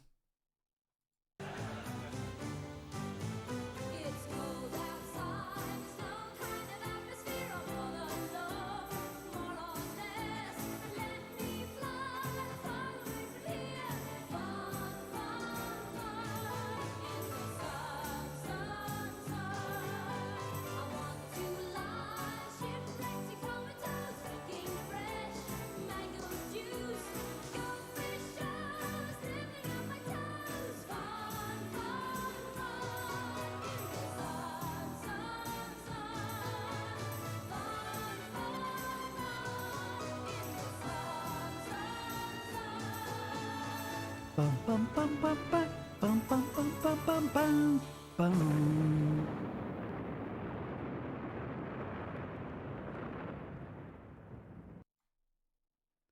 Yeah, and that's it. So, thank you everyone for coming and hanging out. If you like this, then, I don't know, follow, and you can hear me do it again next week, next Thursday, which is when I tend to do it if I'm going to read. And if you want to catch up on any of the other stuff, then I've got a VODs channel that's linked on the channel itself. So I hope you all have a good night, and thank you very much for hanging out. And I'm going to get to bed, I think. So good night, everyone. Thanks again, and thank you for the follow. Thank you for the raid, and thank you for the bits. So good night, everyone. Goodbye. Goodbye.